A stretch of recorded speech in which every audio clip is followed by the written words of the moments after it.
the heat, but we don't wanna let go. We answer questions that we ask alone. I hear the words, but they're coming out an echo. Stop, would you give up the fight if you had no time to even surrender? Would you give up your rights and let your life slide away?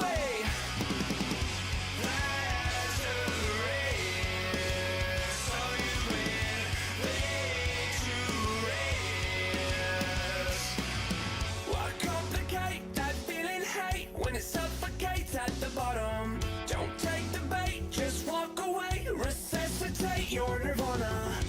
I feel a way I've never felt before. I finally found what I'm looking for. Stop, would you give up the fight if you had no time to even surrender? Would you give up your rights and let your life slide away?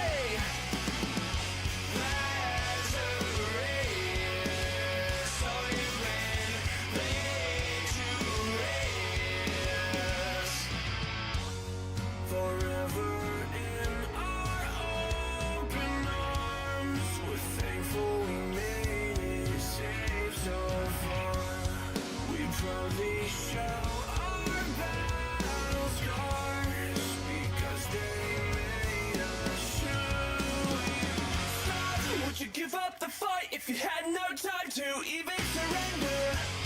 Would you give up your rights and let your life slide away?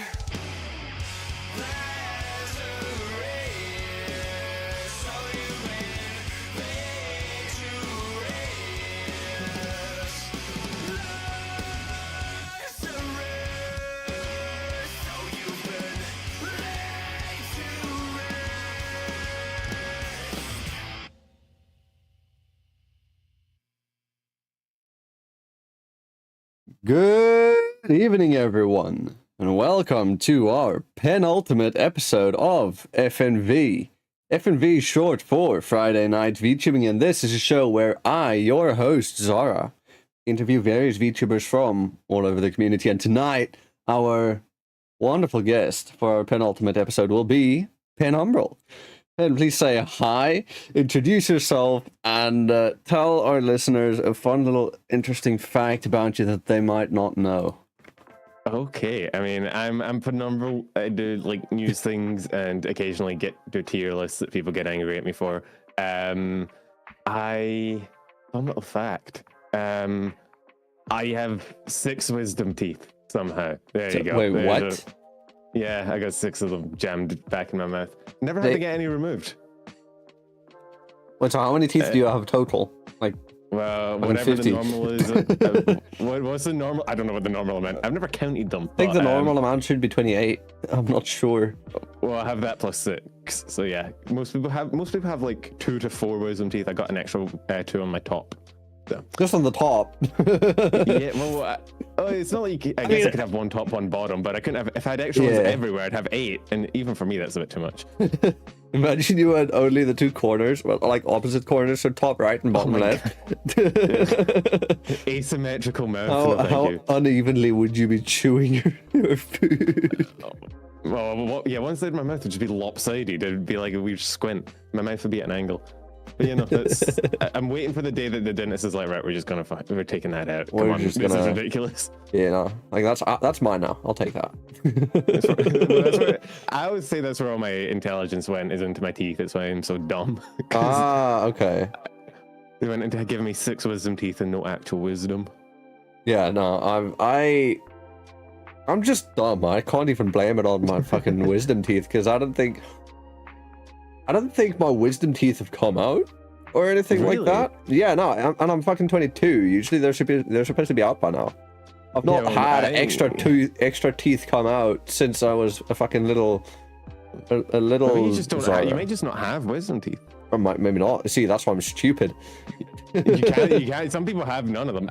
Mine came out when I was like 17. I remember because I had braces. It was. Oh no. Yeah, no. Thank God those teenage years, man. Teenage years. They did. I mean, they were mostly chill, but yeah. I mean, I like the vibe. I like not having like responsibilities.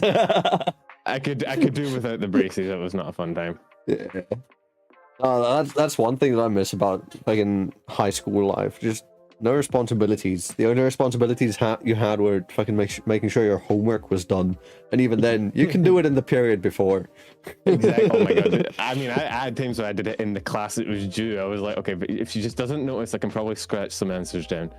For real. Like we would have homeroom or admin, and then like that's the first 20 minutes of the day. So then we just head to homeroom. Our teacher does like a head count, making sure, or does a roll call essentially, and you know, gives us the day's announcements and all that shit. And then we have time off, and then that's the time that you borrow all the textbooks you can from your friends and write down.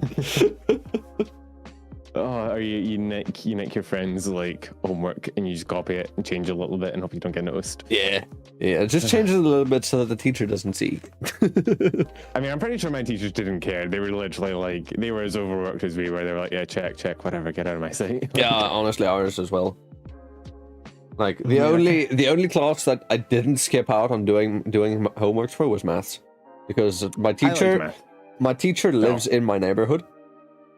And she knows my family, and she knows my friends' families as well. She lives very close to all of us, and we all know each other because we're in the same neighborhood, and it's a suburb. So, right. Yeah. You scared she's gonna come knock on your door and be like, mm-hmm. I know she will. She's threatened that before. Just like on the weekend, you're relaxing, and you just hear knock, your math teacher like on roller. And like, have you done your math homework? I'm like, I don't know. I like some, especially in my later years of high school, where like you could pick your subjects. I don't know how it is where you are, but like same. Last 2 years you kind of pick whatever subjects you want. You have to take English because it's like required, but everything else is optional. So I just picked all the science subjects, and it was pretty cool. But the years before that, where you had to do like humanities and geography and like law and literature, and I was like, oh, just end me. Dude, the worst thing is, right, we have the same thing where up until, so our high schools, I think our high schools are the same, where you only have primary and high school, no middle school. Yeah, so it's from grade 8 till 12. Yes. What do you call the final year? Do you call it matric? No, we just called it year 12. Oh, okay, like we call it matric. I know in America they have like freshman, sophomore, that kind of thing. Yeah. In Australia, so they actually changed it when I was there. They changed it. It used to be year 8 to year 12. They changed it to year 7 to year 12, like a couple years after I went in. Yeah, which is weird. So we had like 6 years or 5 years of students in the same building, which was interesting. But you know, our final year was just called year 12. Oh, we did call, actually no, we called them leavers because they were gonna leave. We're not very creative with our names. The Call them Australian leavers. Yeah. And when you know, like you get like graduation jackets. Yeah, we call them leavers jackets. Wow, very much highlighting the fact that they're about to get out of here. They're doing what you can't. Did you have house names in yours? We had them in primary school. We didn't have them in high school. We had them in both primary and high school. Primary school, I don't remember if we had house names, but we had colors. I was in the yellow team, but it's always yellow, red, or blue, at least in the two schools that I was in. And then in my high school, where red was Walton, blue was Brunk, and yellow was Solier. Which, that's Solier. You spell like this. Like Exley, like Niji? Like that. Oh no. Completely different. Yeah. Interesting. That's how you that's a very common surname down here in South Africa. Solier. Gotcha. I've never, I mean, I guess it'd be a South African name. Our houses were named after like I don't know why. So we had colors, right? We had like green, blue, red. Yellow. What was the last one? Yellow. But for some reason, the house names were after lighthouses. Lighthouses. I don't know. I don't understand. It was lighthouses near us because obviously I lived in Western Australia, right? And Western Australia is just all coast. It is like you only live on like that one. You only live on the coast. You're not going anywhere inland. Inland Australia. Was it around Perth? Yeah. So I mean, if you look at Western Australia, it's why like public transport in Western Australia is actually not bad because it's literally just one line, like north or south. That is pretty much it. We have like 3 roads that all run just north to south, and then if you need to get anywhere, you just get on one and point in a direction because nothing is really that far inland. But yeah, no. So we just lived up that strip, so there was a lot of lighthouses and a lot of beaches. I guess we were just like, what should we name? I don't know who came up with what a terrible thing to name houses after. Like Okay, lighthouses. For like 8-year-old kids, you're gonna name like their faction houses after lighthouses because that's gonna get them hyped. But yeah, we had like we called it College Day, which was like our sports festival where you competed for your house. Yeah. No, that is what do we call? We call that just interhouse. Yeah, we call it the interhouse. Yeah. And then we also have inter-schools, where it's like, you know, you've got one rival school that we go against. So, yeah. You live in an anime. What the hell? Yeah, no, we do. we didn't have any rivals. We got a whole ass tournament arc. Oh god, you had your character development. You had to beat them in the finals. Yeah. We didn't have any like super like. It's kind of weird. Like sports in Australia is like super competitive, but it very rarely happens like in school. Like I know in America, pretty much all the sports are tied to schools. Like you go to your high school basketball team. I don't know if that's the same for like you. In Australia, pretty much all the like big competition for sports happens like extracurricularly. So you go to like a separate club, just like completely different from your high school. Oh yeah, that doesn't happen here. There are high school teams and stuff, and in some specific schools have like a very competitive one type of team that goes like international and whatnot. But for the most part, if you're trying to get into like basketball or footy, you go to like an extracurricular one. Yeah. Now down here, the main sport's like rugby. Like rugby is definitely the main sport. In fact, just before I hopped on the call with you, I was watching New Zealand versus Argentina in the World Cup, and tomorrow we are playing UK or the England. Or, England. Sorry, not UK. England and Scotland have different teams. Yeah. I mean, I'm not that familiar with rugby. I played it a bit when I was younger because I think every kid in Scotland plays rugby a bit when they as they're growing up. So rugby is also relatively big in Scotland. I was never really built for it. I'm gonna be honest. Like basketball, I was pretty good at because I'm tall and lanky. Rugby, I just kind of got the shit knocked out of me. I'm gonna be honest. I tried rugby once in grade 4, and I got tackled. I didn't know what the fuck to do with the ball. I was like, no, I don't want to give you the ball. Get off me. Stop tackling me. Like, fucking get off. And then they were like, hey, you have to put out the ball when you get tackled. I'm like, that shit don't make sense. I'm out of this. Just turtle up. Yeah, dude. No, I legit did turtle up. Because everybody else that were at the tryouts, they've been playing rugby just casually, like from before. And this was like my first time. I was like, I want to try getting into sports. You know, maybe I can get into the rugby team or whatever. And then when I was at the tryouts, it was just like, no, not gonna happen. No. Because I'm also a tall and lanky guy. I'm 6 foot, fucking 70 kilos. It's not a lot. I thought you said you were 6'7". I was like, what the No, 182 centimeters. I'm also about that. I'm like 182, 183. I'm 60 kilos though. So I'm even. I used to be lanky. 65. But I've picked up some weight. I think but that is healthy. Like 70 kilos, I think, is what you're meant to be around. Yeah, for but that see, kind of height, I think. But the thing is, I've grown a belly, and I fucking don't like it. I don't like my beer belly. Everybody has one, I'm pretty sure, unless they got cut off in an accident. He used to have abs though. Like back in high school, I was fit. I was doing cross country. I was doing triple jump, long jump for athletics. I was doing long distance. I was doing fucking table tennis. I was so involved with sports and shit. Whereas I was super active. Yeah. I mean, I was going to say, I think a lot of VTubers are like that. Like in high school, I played basketball. I played footy, which is like Australian football. I don't know if you've ever seen it. It's what we call football.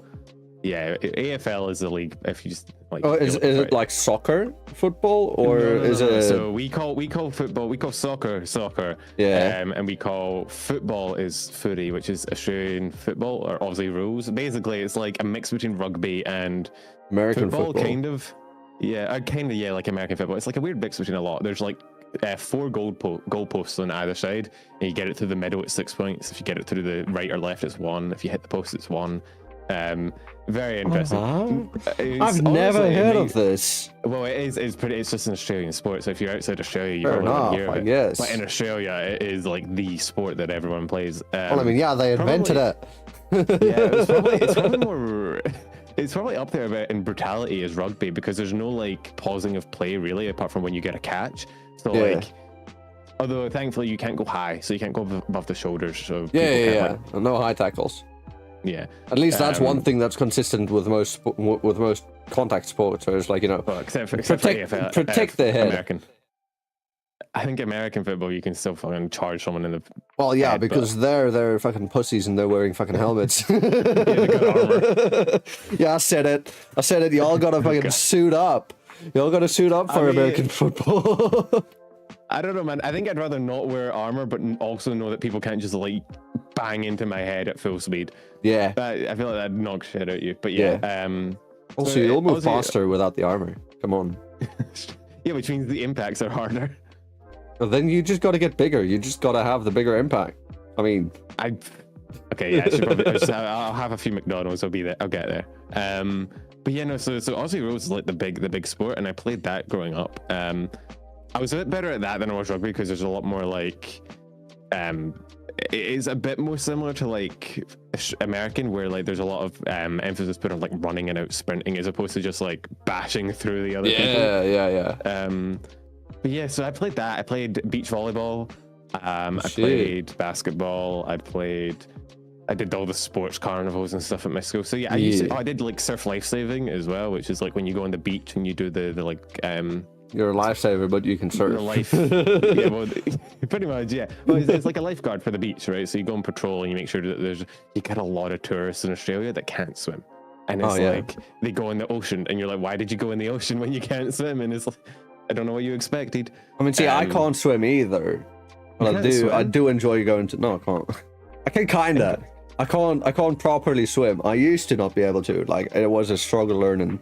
I literally had swimming classes, extracurricular, like outside of school. I would go like once a week or every second week to this lady's house that has a pool, and she does swimming classes. And they didn't help. They didn't help fuck all. But I think over time I've just learned how to swim.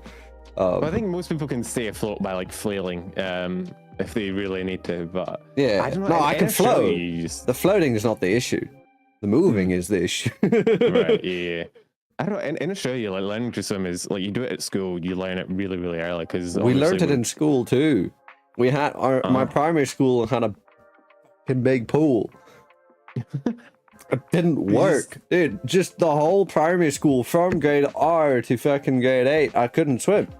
Do you just have like really heavy bones or something? I don't know. I just my head couldn't get around it. And the worst thing is the school would have, in the height of summer at the beginning of the year, because well, it's summer for me now, you know, southern hemisphere. You come from Australia, you know that. Yes, I do. So it's like in February-ish, the primary school would have like a swim gala, where it's just like all of the classes compete against each other in like per grade, and then like you swim for points and shit. And it's mostly fun, but it's like for me that shit was stressful because I can't swim. And then you have everybody watching you, like the whole fucking grade watching you, struggling to fucking swim. So I got permission, right, to be in the outer lane against the edge of the pool and use the edge of the pool, just like Spider-Man. Yeah, just Spider-Man across the fucking pool like that. We had one of those. I used to do pretty well because I was like doing surf lifesaving. You're taught how to like swim properly, and you do these big marathons in the ocean where you swim like a couple of kilometers and then you board and then you run. I remember those tournaments. The one thing I remember about those things that we did was one guy who got a brand new watch, right? And he was bragging to everyone about how waterproof it was. And then he jumped in, and when he got out, it was completely broken. He brought out the packaging, and it said splash proof. And we had to explain to him that splash proof is something you can jump into a fucking pool. Splash proof means that it can get wet, and you can instantly dry it, and then it works. It's fine. Yeah, well, splash proof actually doesn't mean shit. Yeah, I think it's just a word they put on packaging, but it was quite funny watching this guy like just immediately wreck his new watch. But yeah, like surf lifesaving it was fun. I remember probably the most tired I've ever physically been was doing that marathon, right? Because what you do is you run on sand like a kilometer, right? And then you do like 3 swims. So you swim out and back. The first one is like 500 meters, and it's like a kilometer. Then it's like a kilometer and a half, right? Yeah. And then you come back, and then you run again like another kilometer, and then you go out and you board. So in Australia, we use these things called paddle boards. They're kind of like surfboards, but really thick. Yeah. And you use them for like saving people. So like if you're going, because obviously going out to try and rescue someone that's unconscious, you don't want to try and pull them in on a surfboard because it'll tip. Yeah. So they're really, really thick and really, really buoyant, so that they like stay up. So we would always go out on those, and that was the other leg of the thing where you go out, and I think that was like a kilometer as well, and you run back, you have to crawl under a net.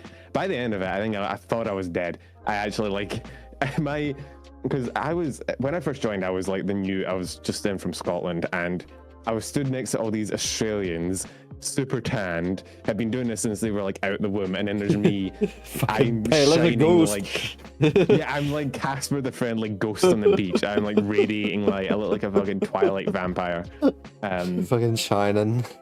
Yeah, so just glistening in the sun. And obviously I was at least used to like running on sand and running in water, and my cardio was the worst just because I hadn't done that since I was born, whereas all of these guys had, right? So for this marathon, our like instructor guy ran alongside me, and like he was trying to be encouraging, which was cool, but it also meant I couldn't give up, so I was just kind of like forced to keep pace with him, and I thought I was gonna die. I actually thought I thought it was it. I thought it was over. Yeah. No, I've had that because as I said, I used to do cross country, and in high school, as you do cross country, as you go through the years, your distance goes up. So let's say I started in grade 8 because I wanted to get fit. I wanted to make some more friends that were more, sporty. I wanted to be active and shit. So I started doing cross country, and in grade 8, you start with having to do 4 kilos. Right. Okay. It's manageable. That's the same for grade 8 and 9. Once you hit grade 10 and 11, you do 6 kilos. And then with grade 12, you do 8. Right. And that's in one go. With when you go to do the cross country events. So it's like how it works then. One school says, okay, we're doing a cross-country event here. All of the different schools send their cross-country teams to the school, and they're run per grade, essentially, per grade and age group. So it's like, you have the under 14 boys, girls, and under 15 boys, girls, 16 boys, girls, and then 17 and 19 boys, girls. Right. Or girls, boys, sorry. They do the girls first and then the boys last. So... yeah, and then it's just like progressively it got harder and harder because 2 kilos ain't a joke. Up in that to do 8 kilos, it took me I think my fastest time to do 8 kilos, if I'm not flubbing my numbers right now, I think it was about 30 minutes. Yeah, I mean, I don't think I've ever actually tried running that much. I think the only like in one go, like marathon, apart from maybe that marathon, but that was more like a swimming aquatic thing, right? I walked a lot. Don't get me wrong, and I was always dead last. I think I remember in school, because obviously for the sports festival kind of thing, they had like a mile run, which is like 1.6 kilometers. I think I did that in like 8 minutes ish, around there. But then like as you scale up, it gets like harder and harder. you can't do double the distance and double the time. It takes like 3 times the time because you're fucking gassed. Yeah. But yeah, no. Cardio has never been my thing. Running has never really been my thing. I had a really, really high vertical jump. That was about my only claim to fame. I used to be able to dunk the basketball. Same. I used to do well at high jump, and then I just couldn't anymore. But I was still decent at long jump and triple jump. I think the furthest I've jumped with long jump was about 4, maybe 5 meters. And with triple jump, I think the furthest was about 8 or 9. Which ain't bad. I mean, I was worse at like long jump and triple jump just because I think there was more technique and it was more. You had to like have speed as well to get momentum. Yeah. High jump, I did really well. I think my highest high jump was like 1.65 meters, something like that. Well, that's good. I came second in my school, but the guy who came first was like a fucking monster. He got like 1.85 meters or some shit like that. And I remember because he went after me. It was me and him like in the finals, and I went and I cleared it just barely, and I was like, right, and he just went over it like easy. And I stopped at like 1.65. He kept going. He got to like 1.80, which is like at the time was like my height. I remember just watching him jump like and just go right over the top of it. I was like, what the fuck are your legs made of? Springs? Like, yeah. Dude, some guys are crazy. Yeah, no, it's wild. The things some people can do in athletics, man. Even in just high school level, like wild. Yeah, I don't know. I mean, there's a reason I became a VTuber, not an athlete. You know? True. I mean, if we can't be fit, might as well just try and sit in our chairs. Exactly. You sit in a gaming chair and talk about anime people. That's the better strat. Well, you know what? I think that's a good time to get into our first question. Oh yeah. So, Pen, let me ask you, what is your lore? So, the lore of my guy is always because like I didn't really like sit down and plan my guy, right? Yeah. I literally put this boy together in one stream with my chat. We were just kind of shit posting. I think the general consensus is like I live on the moon, right? Yeah. And I kind of just sit there and I watch VTubers from the moon, and then I put them in tier lists or talk about them like some sort of weird celestial observer kind of thing going on. Or recap their shit in the last from the last week in about 60 seconds. Exactly, yeah. I think, to be fair, I think the reason I did say that my lore was whatever they wrote on the VTuber wiki. I kind of gave them that blank pass, so who knows what it'll... In a year's time, it'll probably be some weird copy pasta, but I'm gonna make you turn you into fucking what's the guy's name? Yoshikage Kira. Oh my god. 32 years old. Yeah. But you know, I think to be fair, I think it was probably, I don't know how into Fate you are, but I was really into Fate, and like they have a thing in that universe where it's like the moon is basically just a giant spy camera and like is recording all of humanity. So, yeah, that. But yeah, no, lore, I mean, I think I definitely go like, I'm definitely less like invested in sort of my lore and design and whatnot than a lot of other VTubers are, who have like these big lore videos and they get like Merryweather to write like an entire story for them. My guy's just kind of here. He's on the moon. He's chilling. He's vibing. He's watching VTubers. That's about it.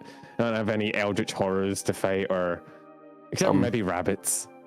The specific fucking, the specific souped up Red Bull.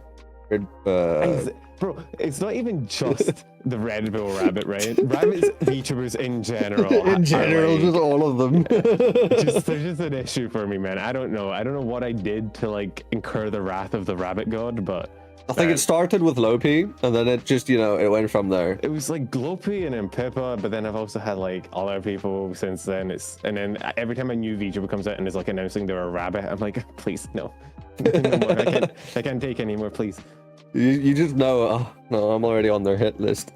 I'm already gonna get slammed, yeah. Yeah. Well, alright then. So, what would you say were then some of the influences in your design? Because you say that chat, that you and chat just decided it. They're willy-nilly on a stream. Yeah. But surely there was some stuff that influenced it a bit. Yeah, so I mean, my name was already decided. I was already Penumbral, and Yeah. before this, I already had my logo, right, which was it's meant to be like a crescent moon with a P, but I think a lot of people see a pirate flag, and I was like, that also works. See a whatever. pirate flag? Yeah, like like on the top of a ship where it's like a flag. I don't know. I've heard that. Okay, I can see. Yeah, no. I can see that, but I see the P and the moon a lot easier. So, I mean, I'm still using that, and I whipped that together in Photoshop in I think like 30 seconds. Like it is literally it is one circle, and then that's white, one circle that's black, and then a white line over the top of it. Yeah, that is it. Good job, me. Easy. But for that, I kind of had the idea of like, what if I had like a stick man because he's black, and then I have like the eyes and the mouth be white, and then I have the mouth be like sort of a crescent, like kind of like a smirk. That was me again in Photoshop, just whipping that together when I've just started. I didn't have a model. I didn't really plan on getting a model. I wasn't really planning on being a VTuber. It was just something to kind of represent me when I'm talking. But from that, kind of like the white and black design was cemented. So when it came time to like design my guy, black eyes with like the white in them, and then the black hair and the white, and then the crescent moons everywhere. It's all very tangential. The only thing that has like a real influence, right, is probably my arm, my right arm. Oh yeah, I saw on the PNG saying that the jacket. So the jacket, like one of the sleeves was ripped off on the right, and underneath it, it's sort of like a tattoo sleeve that's like got red hexagons on it. Yeah. And the inspiration from that again was Fate, because I'm a massive Fate nerd, and honestly, the color scheme and everything, the white and black, is also kind of from Fate. So I'll send you a PNG. There's a guy in Fate called Archer, right, and he has these two swords, and they're cool as shit. And if I was ever going to buy like a physical piece of like merchandise, like a sword, it'd be these ones. But he has like these two swords, right? To be fair, you say there's a guy called Archer. Isn't Archer a class? Yeah, but I don't want to spoil his name. I don't want to be this guy spoiling. You can type it in chat because I've watched UBW. Okay, no. So red and black Archer from there, right? Yeah. Yeah, so that guy. He has those two swords that he wields, right? With the black and the white one. Yeah. So the white and black one was kind of another influence for like the white and black design. And then I was like, I kind of want to include the other one, and it has these like red hexagons on it. And I was like, I'll just put that on my right arm. So my right arm is like black with red hexagons. That's cool. So yeah, pretty. As far as all things are considered, it's pretty simple. It's like a color scheme with like one reference thrown in there. I did also have a red earring. That was just again more like color. Well, where? I don't see it. I have to tilt. It's on my left ear. Oh no, I see it. Yeah. Kind of hard to see because it's pretty small, but yeah. And then I was the bane of VTubers, ears. Yeah, trying to show you off your ears, man. They're like behind all my hair. But I don't even have ears. I've not had. You have hair. I've not had a single model that has ears. I've had 3. I've had 3 models, and not a single one of them have ears. You can't hear anything. Nah, I'm permadeaf. Thankfully, my hair isn't long enough to fully cover them, but I guess my hoodie does. So yeah, I have the hood as well. Yeah. This is just because I like hoodies. Like hoodies are pretty much all I wear. I also see that you're a zip-up gang. Yeah, so it's like a zip-up hoodie kind of thing. It's like one of those jackets you get. Actually, I kind of want to get one to try and like kind of cosplay myself, which thankfully, as far as VTuber cosplays go, I think mine is pretty simple. It wouldn't take too much. Finding the hoodie might be a bit hard. I'd maybe have to like paint it or something. But or just make a custom one on like Stream Elements, and then use random ones. Also, I see Microwaveless. Thank you for the $2 single tips. I haven't actually received a tip in ages. He said that's Micros. Oh, sorry. I think it's one tip that came through twice. But he said, "Hey, Pen's quote-unquote only friend." These are his words, not mine. Here, just to tell you that he's canonically the shortest VTuber of them all. Okay. That is not true. That is untrue. Micro is French. Please don't believe anything he says. Oh, okay. French opinion discarded. Yeah, I would never befriend a Frenchman. Micro is one of my mods. Micro, I have to apologize for what happened last week with South Africa's brutal domination over France in the World Cup. Yeah, apologies. Thanks for the $1 tip though. Fine. That goes used to it. When's the last time the French won anything? I mean, no, they got pretty far. They got to the quarterfinals. We just, we just had to send them home. I Your stepdad was devastated. No, I believe that. South Africa was rejoicing though. 1 point difference, dude. Hectic. Oh my god. In a game where you score with 5s and 3s and 2s. Yeah. Having a 1 point difference is... It's gonna suck. Yeah. It was 28-29 in favor of South Africa, and we got that shit. We got it locked down, and now tomorrow, us versus England. Should be a doable game. I hope you win. As long as anyone's winning except England, I think I'm happy. How do you feel about New Zealand, though? I like New Zealand. I think New Zealand's, I mean, I've not watched a lot of rugby, but New Zealand is one of the teams I've watched just because obviously living kind of close to Australia, a lot of time we tune into. So, I don't know. I quite like them. I like the uniform. Are they still called the All Blacks? They are still called the All Blacks, yeah. Yeah, they're really good, aren't they? Like they are pretty good, yeah. But don't think that next week's game between the Springboks and the All Blacks are going to be an easy one. That's going to be a good game. And yes, I'm already calling it. It's going to be South Africa versus New Zealand. Oh, I mean, you'll beat England. Don't worry about it. When's the last time England was good at rugby? You guys beat. I mean, they made it to the semi-finals, to be honest. And so far, they're the only team that's not lost a game in this whole series. Who did they face? Last week, they played against Fiji. I believe. You guys beat us, by the way. I just looked it up. You guys annihilated us. Oh, yeah, we did. Early on. Yeah, like 18-3. It's a pretty low-scoring game. Yeah, that was a low-scoring game. There was earlier... Sorry, I just realized you completely shut out Romania. They didn't get a single point. What was the score of that? Wasn't that one like 48-0? 76-0. 76-0. Yeah. Yeah. Sorry, Romania. Wait, we did the same. Yeah. Scotland beat them 84-0. Romania, man. Come on. I'm sorry, Romania. Hey, the silver lining in that one is that Romania actually got to play in the World Cup, so things are looking better. Because I heard discussions about, these smaller teams like Zimbabwe as well. Like if they don't get the chance to play on this high level rugby, so they don't have the experience to play against that. Like if you look at the Springboks and the All Blacks, dude, they've played against so many amazing rugby teams that are like super good. So they've learned from those teams as well. Yeah, right. Versus if you're just Romania and you've only played against other Romanian teams or other smaller teams that aren't international league, like World Cup level, then it's gonna end up that way. But yeah, it gives them some representation and showing, hey, we are on the board. We have the possibility. Right, yeah, gotcha. Yeah. But okay.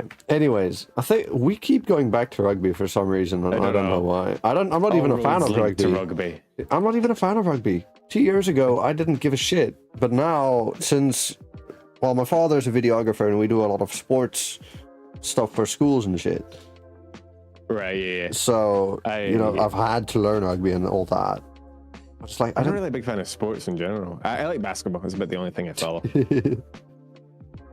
But yeah, let's go back to the main questions, and then let me ask you. So, how did you fall down the VTuber rabbit hole? Who or what inspired you to start creating content in this scene, and then following that, become a VTuber yourself?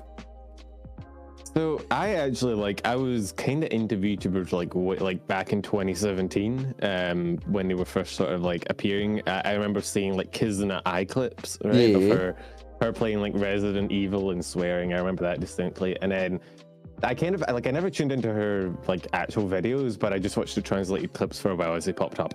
Yeah. And because they were already in my feed when like HoloLive clips started kind of going around, they popped up. So I saw like the Miko one, some Fubuki clips, stuff like that. And even then, I didn't really like watch streams because they were all in Japanese. But I started watching those clips. I didn't really properly like fall down like watching streams and getting really into VTubing until like Hollow Myth. Yeah. When they came out, all of a sudden my clips on my recommended were now English clips, so I could actually understand them. And then I started watching the streams, and then I started. And there were a lot like, more indies. of them. Yeah, and I from that, like, I found like indies, and I found, you know, Niji, and then from there it kind of just went. As for making my channel, it was sort of like, so Hollow Myth was kind of how I got into it, but I found myself like, I really enjoy like indie EN VTubers, so I found myself watching a lot of those. And like my first, well, it wasn't my first ever video, but that was not to do with VTubing. That was like a different thing I did for IRL. But my first like proper VTuber video was, it was like the indie VTuber experience, right? Where like I kind of just took a bunch of clips from like some of my favorite indie VTubers and like kind of spoke about them and then put it out. And from there, I kind of just kept going, you know, like I kept seeing things happening in the VTubing community and I wanted to talk about them. So I started making shorts. I made the 60-second one. The first one was actually last month. So I tried Here's to what summarize happened in the VTubing in the last month in about 60 seconds. Yeah, and then from there I was like, a month is too long. I need to do a week. So I started doing it weekly. Yeah. I think in terms of like inspiration, False was a big one in terms of when I actually started like really pushing out like news content, stuff, especially yeah. for when I started streaming. Yeah, False was a big part of it. I mean, Numi was a big part of it at the beginning as well, because Numi was probably like, well, kind of still is, but like my favorite EN like indie. And one of my first videos, she like reacted to, and we had this whole like back and forth kind of joke for a little bit. And that not only did it like boost my channel, but it was also like a super cool interaction, which kind of like I was like, okay, I want to keep doing this, because I wasn't really initially intending on doing it a lot. It was meant to just be something because, like the reason I got into making videos really was, we were moving back from Australia to Scotland, right? We didn't know when it was happening, but we knew it was going to happen soon. So I kind of put my studies on hold, kind of in anticipation that we were going to be moving. Yeah. And so I still had my part-time job, but like I had like all this free time that I just wasn't, because I wasn't doing uni stuff anymore. Yeah. And I was like, I need to do something. I'm gonna fucking lose my mind, because I was just sitting playing like Minecraft all day, and I'm like, as much as I love that game, when you do it too long, you start to like die a little on the inside. Yeah. So I was like, what do I want to do? And I'd grown up watching like YouTubers, and I was like, fuck it, why not? A little bit of fun, give it a shot. And then it kind of just went from there. So yeah, that interaction with Numi, seeing False's videos with regards to the news thing, and then early on, like the interactions with my tier list and whatnot, like seeing, like getting to kind of talk and kind of joke with some of the streamers that I'd previously made videos about. It was always just really cool, and it kind of hooked me on it, and then I just kept going. So yeah. And then eventually Lopi got in there somewhere as well. Lopi just appeared one day in my walls, and I think she just appeared everywhere at some point. I mean, you know. yeah, so like I think the first time I saw her, like I had one of her. This was before like her bit. This was like right at the start of when like the shorts algorithm decided that Pink Bunny Girl was the meta. And because I remember seeing her, because at the time she actually had, like, it's weird to think of it now, but like at the time she had less subs than I did. And I remember seeing her when she was like, her short popped up in my feed, and I was like, that was funny, and I gave it a like, and then I looked at her and she had like less subscribers than I did, but her new shorts were going like up, and I was like, oh fuck, here we go. I've seen this happen before, right? And so I every, like, you know, as like a curiosity, every so often I would like check back in to see what, like, how she was doing, and she just like, I remember she fucking skyrocketed. Like, I can't remember where I was. I think I was like at like I was at like 30k or something at the time, right? Yeah. And she was at like 5 or something. I remember looking, and then the next day she was at like 20, and then the next day she was at like 50, and I was like, oh, okay. Wow. It was that one Red Bull clip, that one short that she did with, like, you know, so what's the first thing I do when I wake up? A Red Bull. That one. Yeah. That one's the one that fucking broke the algorithm. She'd been doing VTubing for a while. She had a pretty big backlog of shorts, so when one of them got picked up, all the others got picked up, and then she was just like in everybody's feed. Yeah. But yeah, no. And then I can't remember what our first like interaction was. I think I spoke about her in a short at one point for the news when she first started blowing up. And then I can't remember if I put her in my tier lists or what. I don't know what happened, but she's here now, unfortunately. Yeah, and now you can't get rid of her. She's moved in permanently. I've tried an exterminator. It's not working. They don't deal with bunnies, unfortunately. What hunts a rabbit? I need like a cat or something. Foxes. A fox. I need a fox VTuber. Become the fox. I need to befriend a fox VTuber and use them to like fend off all the rabbits. You'll need a bunch of foxes. Yeah, or just one really big fox. Or a really big one. What is Numi? Is it what? A demon. Okay, I know she's a demon, but she's got like ears, no? She like has like a cat ear outfit, but that was more she got bullied into it. It was really funny. Right. I mean, she has a lore video out when she had her like her was it her 3.0 or 2.0? She had a debut and she had like a lore video written by Mary, I think. Oh, okay. But you know, I think she was a demon that got kicked out of hell for being too nice, which is kind of funny. But yeah, no, so she has like horns and stuff. I think every VTuber eventually gets animal ears, though. Is like the inevitability. True, it is. It's inevitable. At some point, you're gonna put cat ears on your model because your chat is gonna just demand it. There's just something about VTuber viewers that they want to see just animal ears on your character eventually. They really do. Like, I mean, before I even got a gender bend model, I already had a gender bended cowgirl version, where it's like, with cow ears. Not the other cowgirl that people might be thinking of, not that one. So it's like, yeah, it's just gonna happen. Yeah, I don't know. I think my first ever, before I even got my model, my first ever like representation of me, before I even had any art, somebody drew like made like a maid girl fan art of me, like gender bent. So my like there's questions as to whether this is even the canonical form, right? Because technically speaking, the first ever piece of Penumbral like art was of a female Penumbral. So maybe canonically I am a woman and this is the gender bent form. I don't know. I mean, going chronologically. Yeah, I know. Like chronologically, I guess my first design was a maid. So when are you turning that into a thing? I mean, I'm definitely gonna. I mean, at the moment, commissions for like everything is stocked, and it's like taking a year to get anything going. So, but I'm definitely gonna try and get like a full body model at some point. I'll tell you what. Months. I'll tell you what. I'm making you an offer now. If you do get the maid Penumbral gender bend, or well, I guess original, done. I will offer to do the rigging for free. Oh my god. Well, I guess it's happening now at some point. We're gonna. So if you can get the art done, I will do the rigging for free. I'm definitely gonna look into getting like. I can't afford to do it now. I'm just saying. Yeah, no, trust me. Like even getting the art would take like a year probably at this point, given how chock full everything is. Yeah.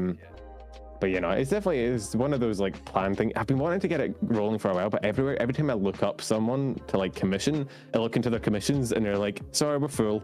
Not taking commissions at the moment. They're all full. Hey, at least you know what that means. That means it gives you time to save up. Like right now, I'm trying to save up for this one artist that I really want. I've not revealed who it is on stream, but I have revealed it to people in chat. Or in DMs, and this is the person I want to get to do my next model, my next gender bend. Okay.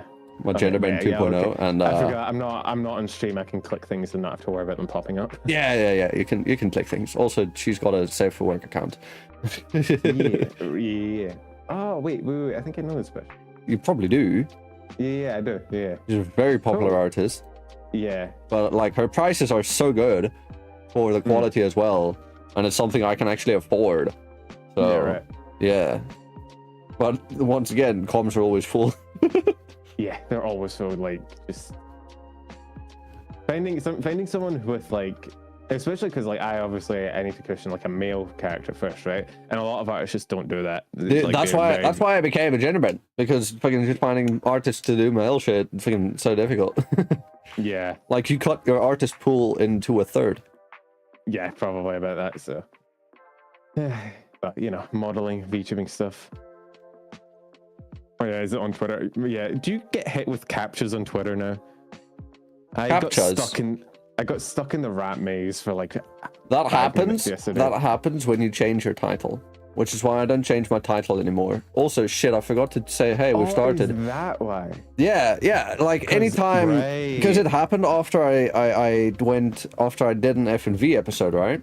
And I put it into my title, live now, and then I wanted to go back into Twitter and check something, because that's as we were speaking, it happened. And then when I went back, then it's like, hey, we need to verify that it's actually you.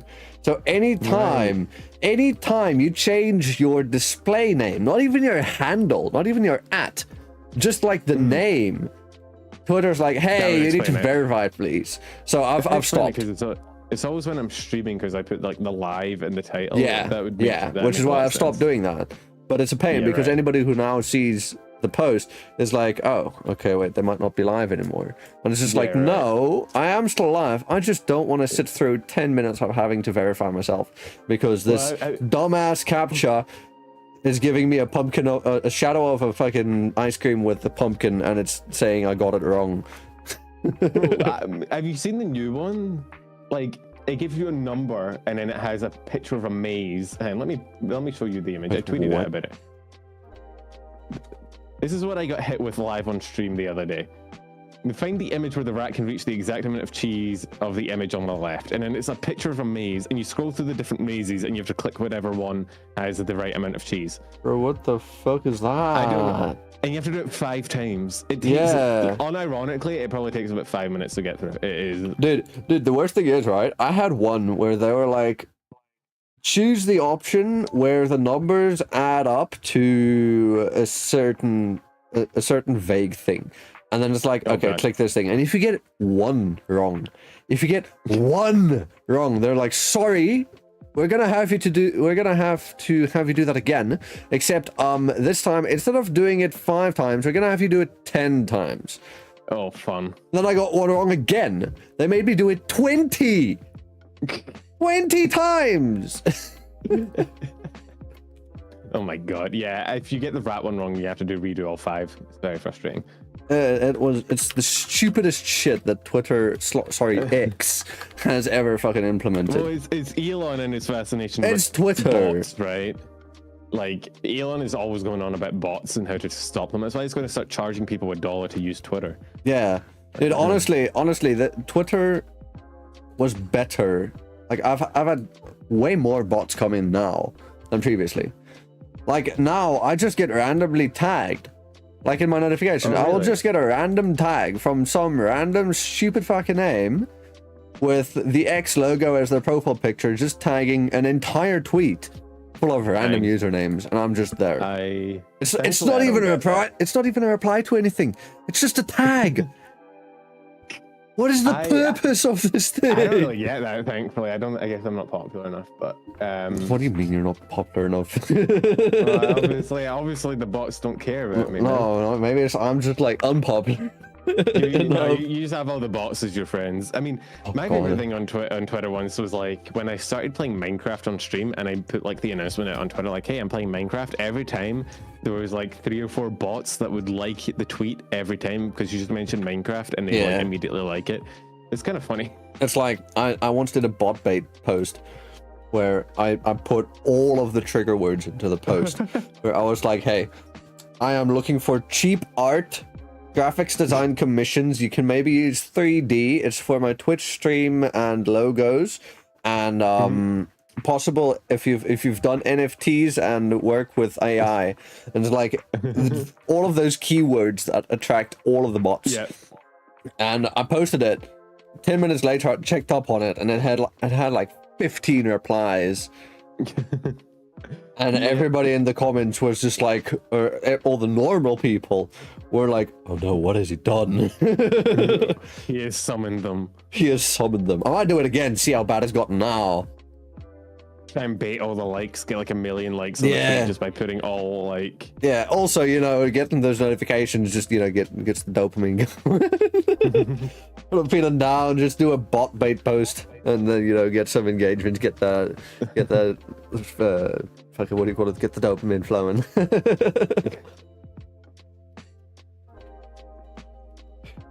But the next question that I have for you, actually no, before we get into the next question, let's quickly thank our sponsors for this episode. So hey, if you haven't yet, make sure you do go check out fnv.crd.co, the proud sponsor of this show. I mean, it is the show, so go check it out. It is available there on the site that I just said, fnv.crd.co. It's got links to everything to do with the show. It's got links to the audio-only platforms, because if you didn't know, this show is available on Spotify, iTunes, Google Podcasts, and Anchor FM, albeit quite fucking outdated. We're still on episode 26. Dang. Over there. Yeah, We're on episode 99 right now. So, yeah. Make sure you do go check those out. I'll be uploading those as soon as we finish this season of FNV, which, speaking of, there is also a Google Forms link that you can fill out if you are a VTuber and you wish to apply to be a guest for Season 2, which I can't tell you when that will happen, but it will. It'll probably happen after my 2.0, when I get a complete set redesign and all that, because, yeah, well, you know, something big. But, yeah, otherwise, that's it for me. Do go check out my wonderful guest, Penumbral, though. You can find all of his links in the description, on the show notes, in chat, on screen. You can find his YouTube linked in the title of the VOD. You can find everything there. Otherwise, you can find him just at Penumbral VT, basically everywhere. Pretty much. I don't. Against your better wishes. Honestly, just don't check me out. It's fine. Don't bother. Okay, fine. If he doesn't want your views, I do. So, just you know, for your own sake of health, just don't click that link. It's fine. Check it. It's quality content. I don't know if I go that far, man. It's definitely content. It's content. It's definitely the content of all time. You know, one of the content. The content, yeah. Of the week, at least. My God, yeah. Or one of the. I should do a tier list of all my content. Just go full meta, wrap all the way back around. Am I gonna make it onto VTubing the last week in about 60 seconds next week? Oh, you could. It would just be entirely you. Let's go. Let's go. I'll fast forward this entire podcast down to 60 seconds. And Oh I'll just shove my! It on. Dude, if chipmunks. That was just the whole episode. Fucking sped up 2,000%. Just gonna hear a lot of squeaks. Damn. Look, the YouTube Shorts brain has infected people. I'm pretty sure they could even understand it at this point, given how much content they consume. Honestly, fair. I might have to put Subway Surfers in the corner, but apart from there's maybe Subway Surfers or some Minecraft KZ Minecraft parkour. Yeah, the parkour. Where it's just a guy jumping through Minecraft parkour underneath a video. Yeah. People don't even have enough time to just watch full shorts. I've got this guy in my shorts feed who speedruns the shorts, and it's yeah. Well, to be fair, that's speedrunning shorts. People that guy. People make people make shorts with they're trying to keep you around for as much as the 60 seconds as possible. So they'll tease you at the beginning with that's what I'm. I hate that, but they'll tease you at the beginning did you do this thing? And then they'll go on a big long story about shit you don't care about, and then at the end they tell you, and you're like, I just want to know. So the guy just wraps up 5 shots in one, and was like, here's the actual interesting part. Good job. Exactly. This is what they said at the beginning, and mine is the fluff. So it's basically One Piece without all the filler episodes. Pretty much, yeah. Yeah. All right. Now we can move on to the next question, and that would be, who or what would you say inspires you now? This can be as a VTuber or as a content creator in general, and any kind of inspiration, any sense of the word. I mean, I think I brought up earlier, False was probably the big inspiration for making news style content and realizing that I could. Is he still? Yeah, False is the biggest news channel out there, so still. I mean, it's weird. We speak now, we're friends. So I speak to him, but he's still I've tipped him off once before. Giving him an insider tip. Yeah, he gets a lot of those. I was involved with some drama with a company, a South African company, which by now I could probably talk about. It happened 2 years ago. With Mysteria Live. Oh yeah. I was the rigger for the models. Right, gotcha. In fact, I still have one of the models poorly rigged. I've never pulled it up. I've never shown it. I'm gonna do so now. I'm showing it on I'm giving you guys the You are currently in a collab. Are you sure you want to load this model? Mysteria G2A. Yes. So that's Mysteria Group 2A. I did not know the names. This was the model for Kira Bunny. That is a cool fucking model, though. Holy I shit. know, right? It's just a pity that they had a minor play it. Oh, yeah. Yeah. But like, yeah, no, the model's that. design is sick. Also, it's a bunny. Oh no! I mean, but yeah, bro, the color scheme and everything is sick. Legit. It's always the worst when like agencies go under or they don't like work, because you just see all these like cool designs just disappear, never to be used again, and you're like, God damn it. And I feel like I did really well with this model as well, with just like my skill cap at that point, which I've improved a lot more now. But it's just, I don't know, this model. It's just still such a great design. Yeah, right. And I feel like that's the biggest pity of Mysteria Live going down.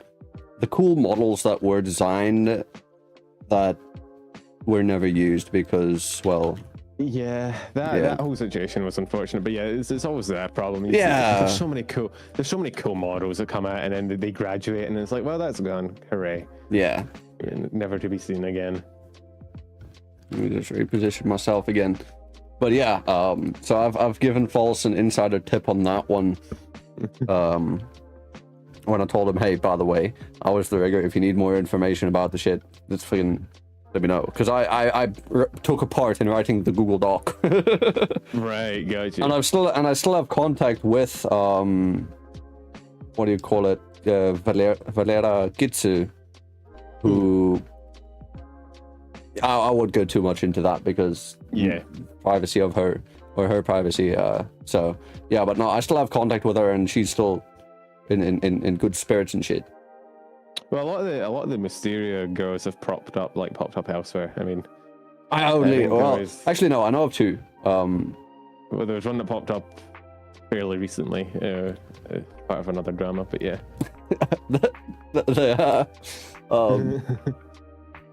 Yeah, that I can talk more on that off stream. I won't. Yeah. I don't get into the drama too often here, especially not that type of drama. I unfortunately have to. It's my job. Oh, fair enough. Yeah, but I mean, yeah, no, I can discuss that with you off stream, but not on stream. Yeah, fair. No, it's not my place to share. But yeah, anyways, so. What other inspiration would you say do you have now that you didn't have previously? Inspirations, man. I think, okay, well, in terms of short content, Raylis, right, was he's like a cat VTuber, right? And he did a lot of the lore shorts for different VTubers, right? He makes shorts where he's talking about like the lore of a character or a VTuber in 60 seconds, right? And before I kind of saw his shorts pop up on my YouTube shorts and the TikToks, I didn't even really consider short form content that much, especially with regards to like my VTuber experience videos, like putting them up as shorts. Yeah. So when I saw him, and I've spoken to him as well since we've collabed as well. He was like the one that kind of, when I saw his stuff, I kind of clued onto like, oh, I could probably just do this. And then those shorts I made from that, like I basically just cut the existing video down into like 10 segments for shorts. And they're like some of my best performing videos now. They have like millions of views. It's kind of weird. So yeah, him definitely in terms of like, in kind of showing me like a way my content could go that I didn't really think of, because up until then I'd just been entirely like, yeah, I'll just make normal YouTube videos. Inspiration, I mean, a lot of different VTubers inspire me, man, right? Like in terms of like what they do and like how they do it. And some of them like Mooney is probably one of the ones that like has made me start kind of reaching out to people more and collabing more and like trying to be on things. Because like she reached out to me and like inviting me to be on some stuff, and that kind of like broke me out of my little bubble I was in. Oh hell yeah. Got you to say yes to this. Yeah, well, I've been doing that more recently. I've been on a lot more collabs recently. When I first started streaming, I pretty much never collabed. Like I never really like DM'd anyone or spoke to anyone or really interacted like outside my little like tier list news bubble. I started off during the Among Us boom. Oh yeah, really? Yeah, dude, I remember there was this one weekend where I had 3 Among Us collabs in one go. Jesus. I had 2 Oh on the Saturday and 1 on the Sunday. Dang. That's a lot of sus. 2 of them were modded with prox chat. Oh yeah. And the other one was just default. But it was with 3 different groups. Yeah, right. I was on a collab the other day with Phoenix and a bunch of boys, like Merryweather and Steel and a bunch of people, with like proximity. And I think that was the first like proper Among Us collab I've been in. Like I've played it on stream before with like my community, but I think it was the first one I played where I was like collabing, which is weird. I think I kind of just missed the Among Us like explosion. I was a bit late, so I never really played it as much. But yeah, so yeah, collabing more. It's been super fun, and a lot of people have been inviting me to some cool stuff, which I appreciate. It's always fun to get like be allowed to collab with people, you know. Yeah, especially when you get invited to shit as well, because you know it's not always it's different when somebody posts, "Hey, I'm looking for people I'm looking for people to join me on an Among Us collab," and it's like, "Hey, I'm down." Versus somebody coming to you being like, "Hey, I'm running this Among Us collab. I'd like you to join." Like those are 2 completely different feelings. It's very cool to get invited to stuff, especially like it's interesting to know that like I'm known by people. I'm still like, it's sort of a weird mindset to get into because I still don't really think of myself as like much of a VTuber, you know. But like it's weird, especially when because I think we spoke about this a bit pre-stream, right? And I have the little check tick mark next. Yeah, the little check. Just quickly type another message in chat so that I can put that, so that I have that on screen. You know, be like, "Hey, I've got a verified YouTuber in my chat." Flex. Yeah, exactly. But it's weird because I have that, right, and like it kind of highlights me, and then I kind of like when I'm in someone's chat and I'm typing, I'm like I have like obviously I have like my personal account, my alt. I chat on that a lot. In terms of, a lot of time I switch that to like chat in. What's that one? Moonboy clips. No. That's Crimson. That's one of my community members. I switch that to chat a lot because like obviously I don't want to be. Sometimes I don't want to be Penumbral. I just want to be like a chatter. But it's a lot of time, especially when I'm in people's chats that I don't like necessarily know. I'm just like, it doesn't matter. They don't know me anyway, and then I'll type and they're like, "Oh, I know you," and I'm like, "What?" The fuck you mean you know me? Yeah. I don't even know me. But yeah, it's Moonboy Clips is my alt. I just quickly tabbed back and forth. I'm really good at it. No, you're just typing on your second PC. Yeah, my streaming PC and my alt PC. Exactly. I actually have 3 PCs. I have my gaming one as well. And then you've still got your phone as well. Yeah, right. I'm using that for tracking though. It's occupied. I mean, I've got my YouTube on my phone and my Meowface on my phone. I'm monitoring chat and getting the tracking as well because I've got a Redmi 10C, so I've got Meowface popped out as a floating window.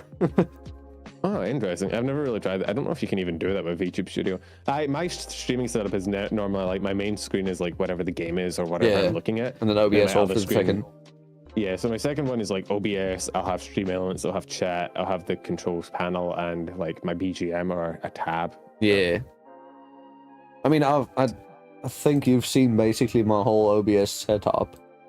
Where it's just like, I've got everything I need on there. I've got chat, I've got my alerts, I've got the preview, I've got fucking a Twitch activity feed and Twitch chat that I can pop out. Oh, yeah.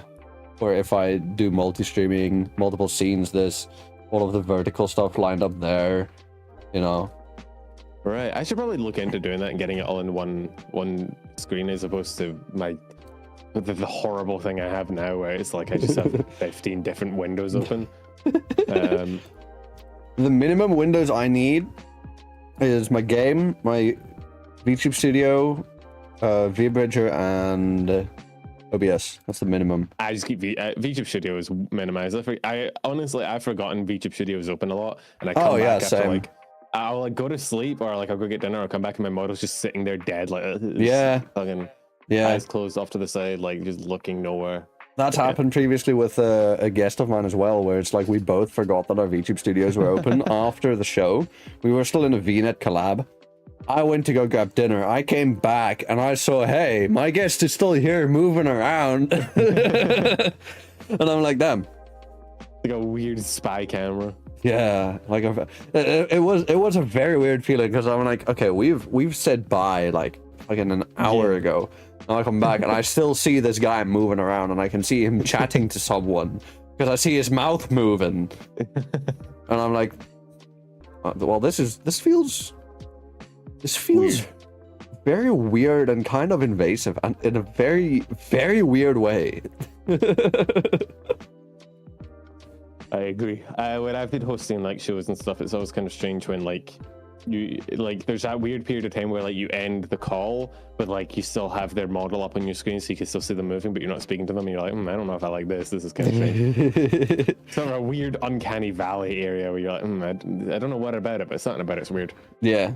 No, it's just there's something about it. But okay.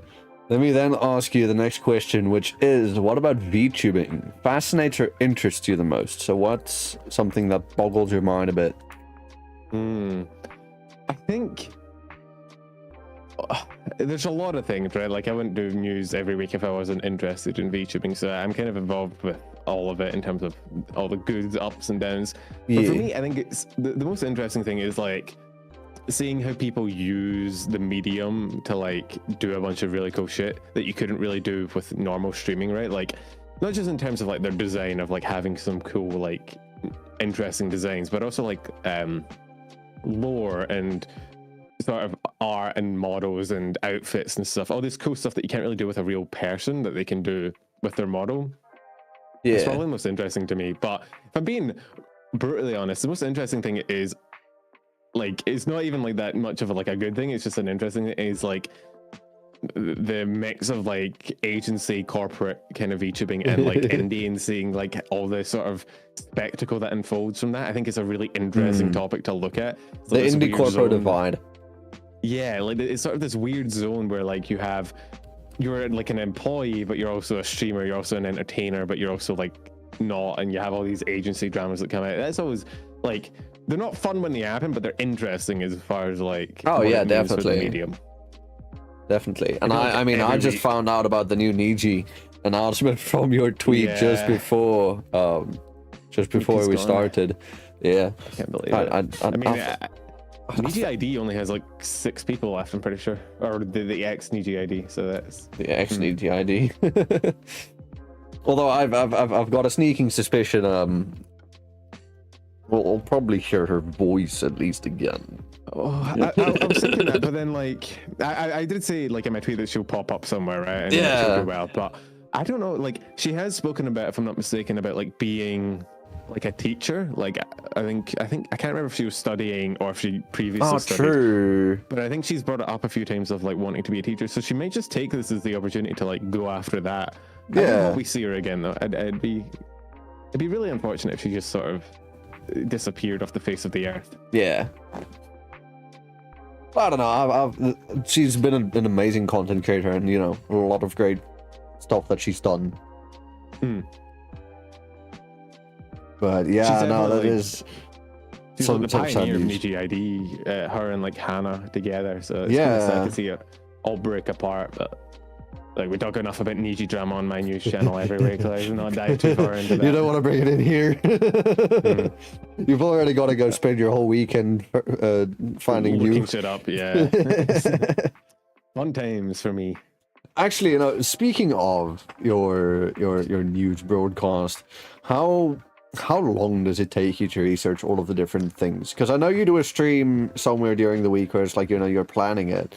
But by then, have you already done the research? How? So the way my like method works is, well, for one thing, I'm in the VTubing community, which means I see what happens as it happens, and I tend to make a note of things as they go by, right? Yeah. So I have a little notepad, not an IRL one. Like I make a little notepad file for every week, and then stuff I notice gets noted down, and then on the day, so Sunday, typically about 5 hours before I go live, I will sit and I will go through all my like socials. So I have like a channel on my Discord that has news in it for me to, like, people can just post whatever stories they like. There's obviously like the videos that come out from other VTubers, so like Kyo or False or Talido or a bunch of others, right? So I go through those, and I chances are I've already seen them during the week, but I take a quick skim to make sure I'm familiar with all the topics. And I basically just note them all down, and then I pick the ones like, if somebody's gotten like a new outfit or something, I don't really need to dive deep into that, because it's just I can bring it up and show it and be like, look, this is cool. If there's like a drama though, if like a big agency has done something, or there's just big whatever, I tend to like take a while to like look into it, bring up some tweets, bookmark them, and like keep them off to the side so I can talk about them. And then I start recording. So I write the script, I record it, I edit it, I get all the clips and stuff, and then I put it out. And then like half an hour after I put the short out, I stream my actual news stream. So okay. Yeah, so about 5 hours probably on the Sunday to pull it all together. But I also like throughout the week I'm also like consuming other stuff and noting it down and whatnot. So yeah, it's not too much, but it's a decent amount as far as like it's time to spend looking at VTuber drama every week. I mean, hey, I do that. I do that on my own time without making content out of it. You're at least being smart about it. Turning my suffering into success. Exactly. I'm just turning my suffering into more suffering. You gotta milk that suffering for all it's worth. Yeah. I don't know. It is genuinely interesting to me, like the VTuber sphere and like all the different things that come out of it news-wise. But yeah, it is.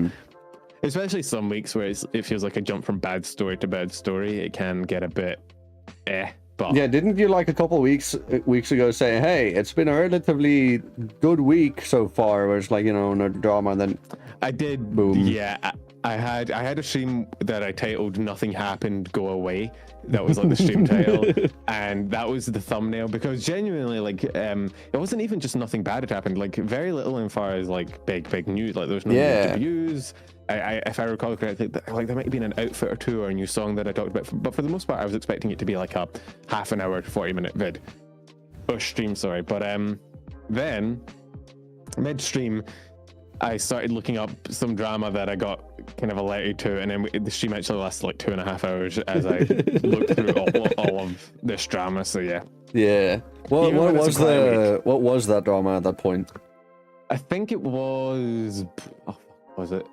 Oh my god! It was something to do with it was like a model. Someone had commissioned a modeler. Was it the Trua? Yeah, it was a Trua situation. So like and the backlash from that, I think that was what I ended up looking up. So yeah, Trua was a previous guest of mine. Really? Yeah. I had her on episode. Just hold up and let me find it real quick. My PC lagged a bit, and I clicked the wrong thing. I had her on. It was a while ago by now. Episode 55. That's 3 episodes after I had Lopi on. Dang. Okay. 55. That's long ago. That's basically almost a year ago by now. Yeah. Right. Yeah. I mean, I don't know. I was finding out about that situation like live on stream as well, and every time I went deeper, I was like, What's going on? Yeah, that thread was that rabbit hole was too long for me to go down into. I got like the gist of it, the TLDR of it, but I've spent a significant portion of my life now just reading VTuber Twitter threads, unfortunately. It's a blessing and a curse, Yeah. But I have to be informed. So then, bit of a hypothetical question. Okay. If you had to rebrand, what would you rebrand into and why? Oh, interesting. So,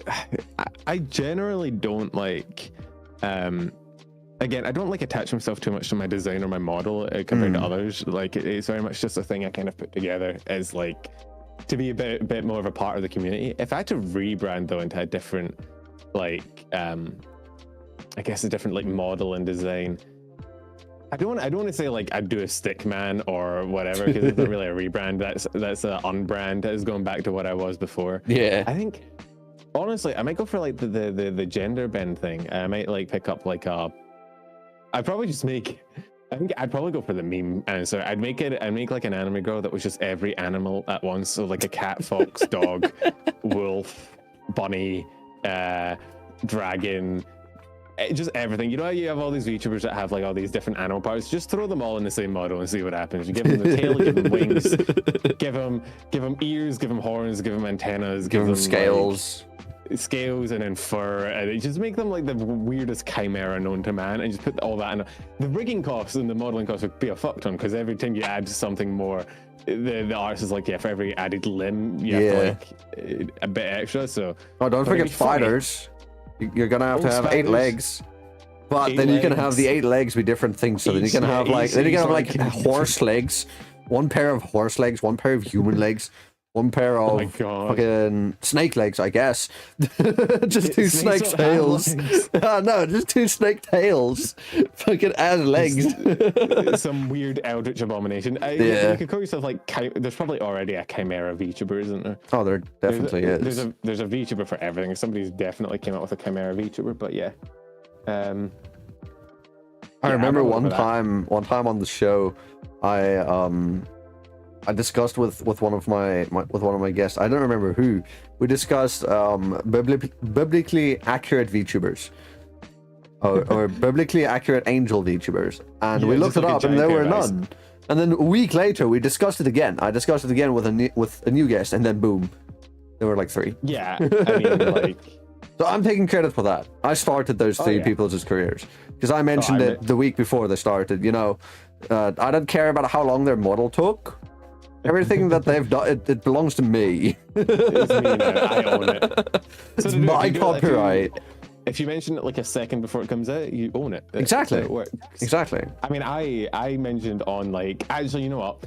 I mentioned on my like Twitter the other day, I was like, you know, for all the VTubers we haven't had like a broken McDonald's ice cream machine VTuber that just never streams, or a KFC VTuber who has like a rat in the deep fryer. Yeah, in the deep fryer. I'd probably go that. I'd definitely get sued, but like it'd be funny. It would be funny.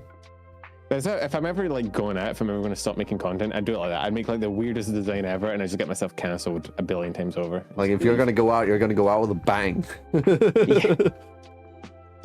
Well, if you're gonna leave, if you're gonna graduate, you might as well have a drama to go with it. You don't want to just quietly leave, right? True. You're gonna go out. You want every news VTuber. You want to be on False. You want to be on False's show. You want to be on VTubing in the last week. You want to be on fucking on Toledo's channel, on Kyo's channel, on every single fucking news channel. You want to be there. Exactly. You want to like go on a big long rant about like male VTubers and male VTubers under rampant misogyny in the VTuber community. Yeah, and just have one big Twitter rant about it and get cancelled, and then have that be your graduation message. Yeah.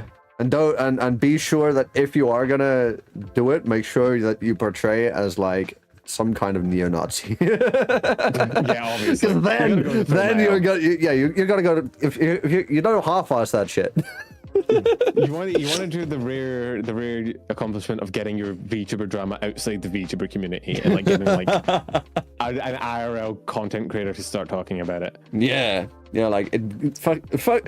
You know what? Fuck the VTuber news people. I want to get onto Moist Critical's channel. Yeah, I want Charlie to talk about my dumb VTuber decision. Thank you very much. Yeah. I'll say I did some vile shit so that everybody remembers my name. Mm-hmm. There we go. Even if I didn't actually do any vile shit, you know.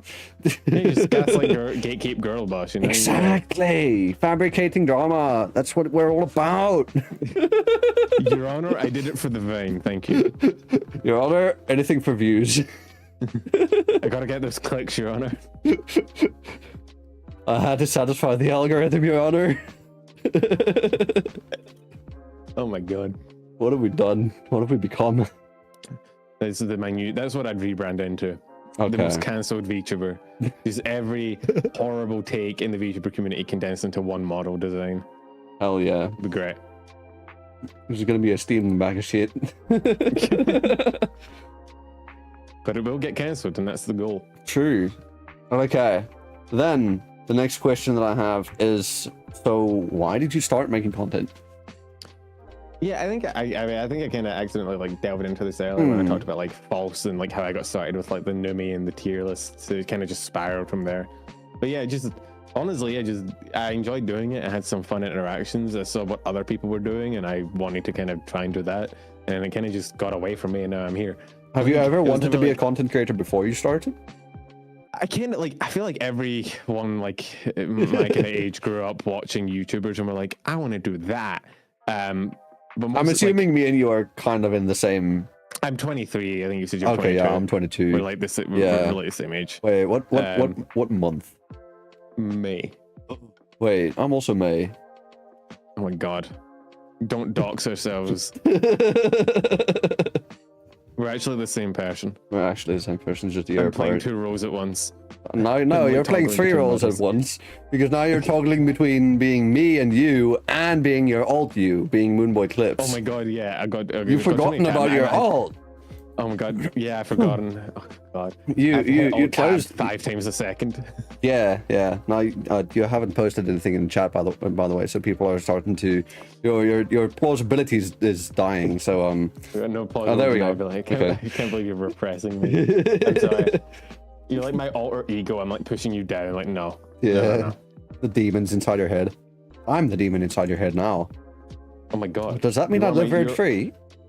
No, everybody lives rent free. Yes. Nobody's been living rent free in my house for like a year now. Somebody has to pay me rent. Come on.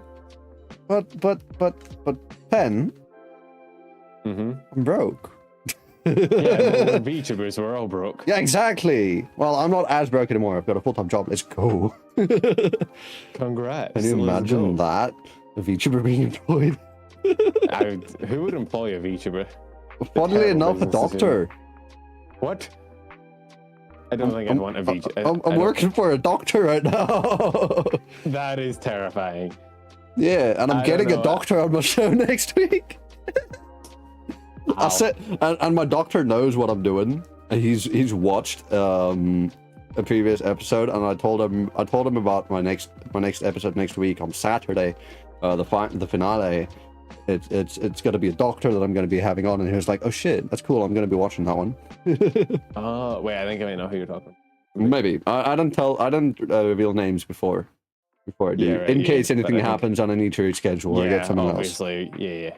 Just keep myself and my guest secure for plausible emergencies. deniability. Exactly. Yeah. That's the word I was looking for earlier. Plausible deniability. But okay, so what were we talking about before that? I have no idea. VTubers being unemployed. How do we get here? I don't know. That's a big question. You asked me why I started making content. Yeah. All right. I asked how we got into like ages after that. Because I spoke about like everyone kind of our age growing up watching YouTubers and being Markiplier, like, PewDiePie, and Jacksepticeye. Yeah, you watched those 3. Yeah. Obviously, we kind of grew up in that age where like everybody was coming out as a YouTuber and it was getting really popular. So and everybody was getting good internet, or at least good-ish. Well, I was in Australia. We still don't have good internet over there, but I don't know. I remember seeing that growing up, and I was like, I should do that, but then like I never really had I never really pursued it at all. Like it was kind of like always in the back of my mind is like, yeah, it's kind of fun, but also like, what the hell would I even do? And then when I had that free time when I was moving and I quit uni, I figured why not? Fuck it, give it a shot. Yeah. And here we are. It's kind of weird.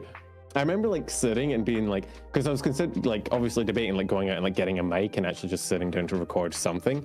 And I remember having this thought. I was like, should I do it? And then I was like one of those situations where I was thinking like in the future, and I'm like, if I don't do it, I might look back and regret this. But then like I always had a thought of like, what if I do it and it goes well? And then I look back at this moment and I'm like super happy I did it, which I can thankfully say that I'm there like now. Yeah. Like you're glad you did go buy that mic now. Yeah. Like I'm looking back at the moment. I remember really like vividly, like I was in like my bedroom and I was just sitting on my bed. I remember having that thought, and I was like, I'm just gonna do it because like, what if like a couple years from now or a year from now, I look back and I'm like, man, thank fuck I went out and got that mic and started this, which I'm there now. It's kind of weird. Yeah. It was always like a distant thing where I'm like, it probably won't, like it'll probably all flop and I won't get anywhere and nothing will happen. I won't know what to do and then I'll stop after a few months. But like, why not? I have the time. And then it kind of just spiraled from there. And now I've got the silver little plaque thing that I still have. I still need to tweet that out. But did you actually receive it? Yeah, I've got it. It's oh hell yeah! I just meanwhile, me still being a hard stuck trying to get partner. It's difficult though, right? Like, dude, hours. It's the hours.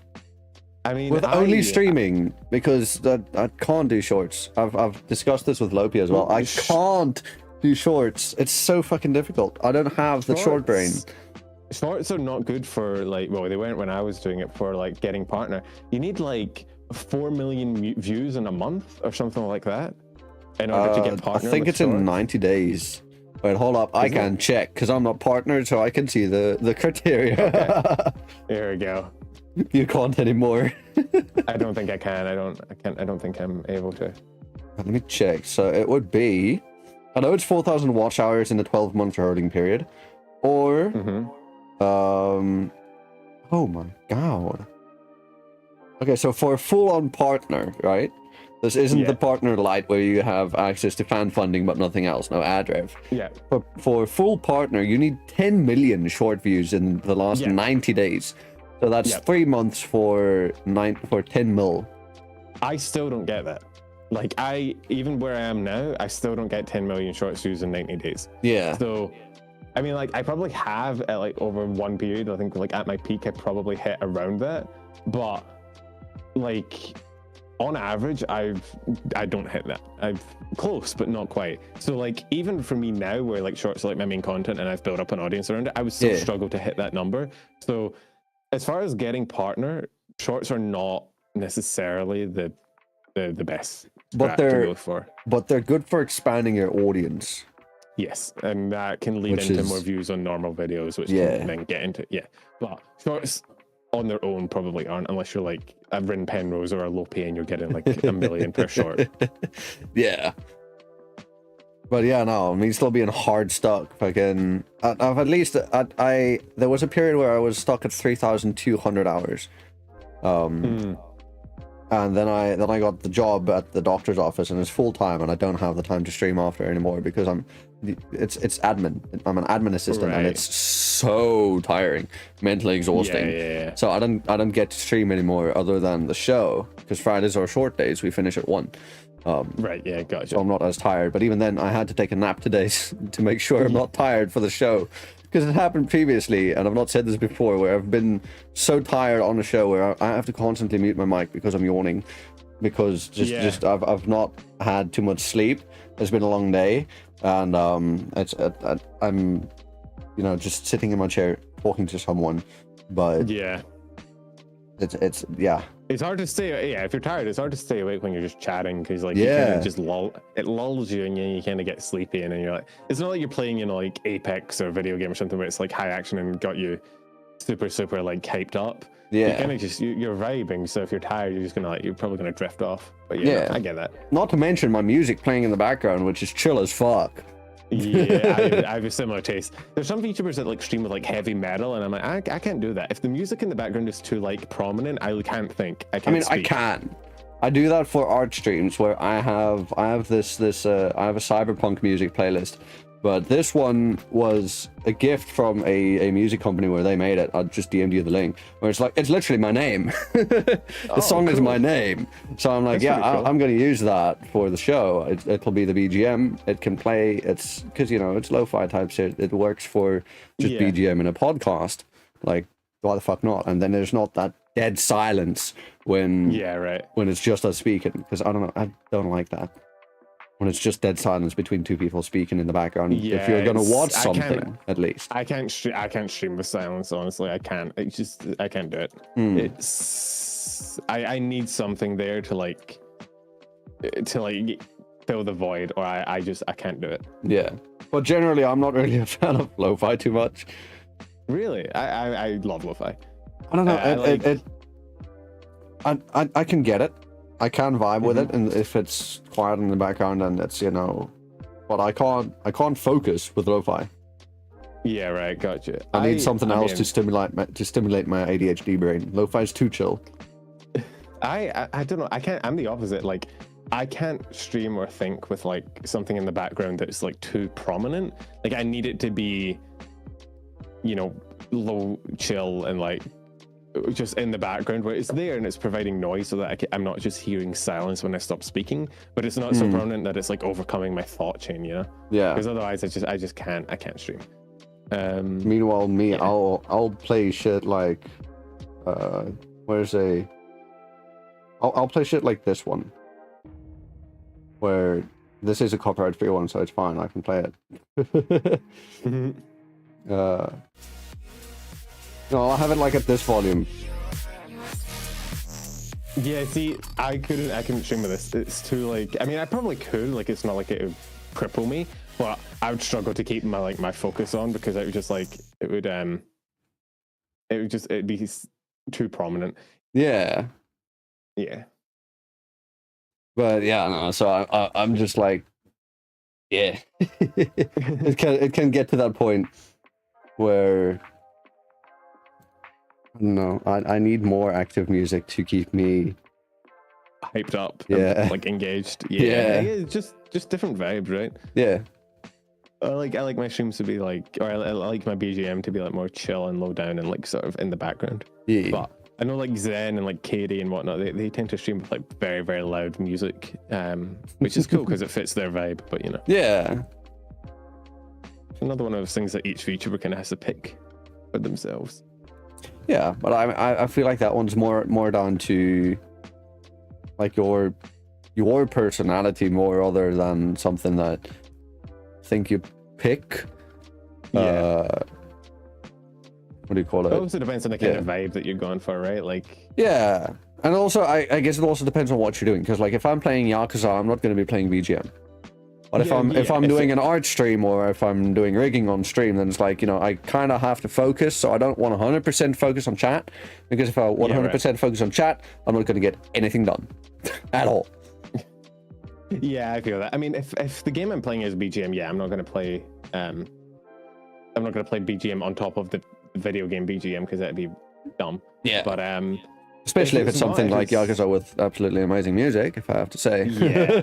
Well, I guess the other exception would be like if the music is very repetitive and boring in the game, and then I'm like, yeah, I'll just mute the music and we'll play some of my own BGM. But yeah, like I've done that with stuff like not HoloCure. Actually, maybe I have done it with HoloCure, because there was a time when I streamed it a lot.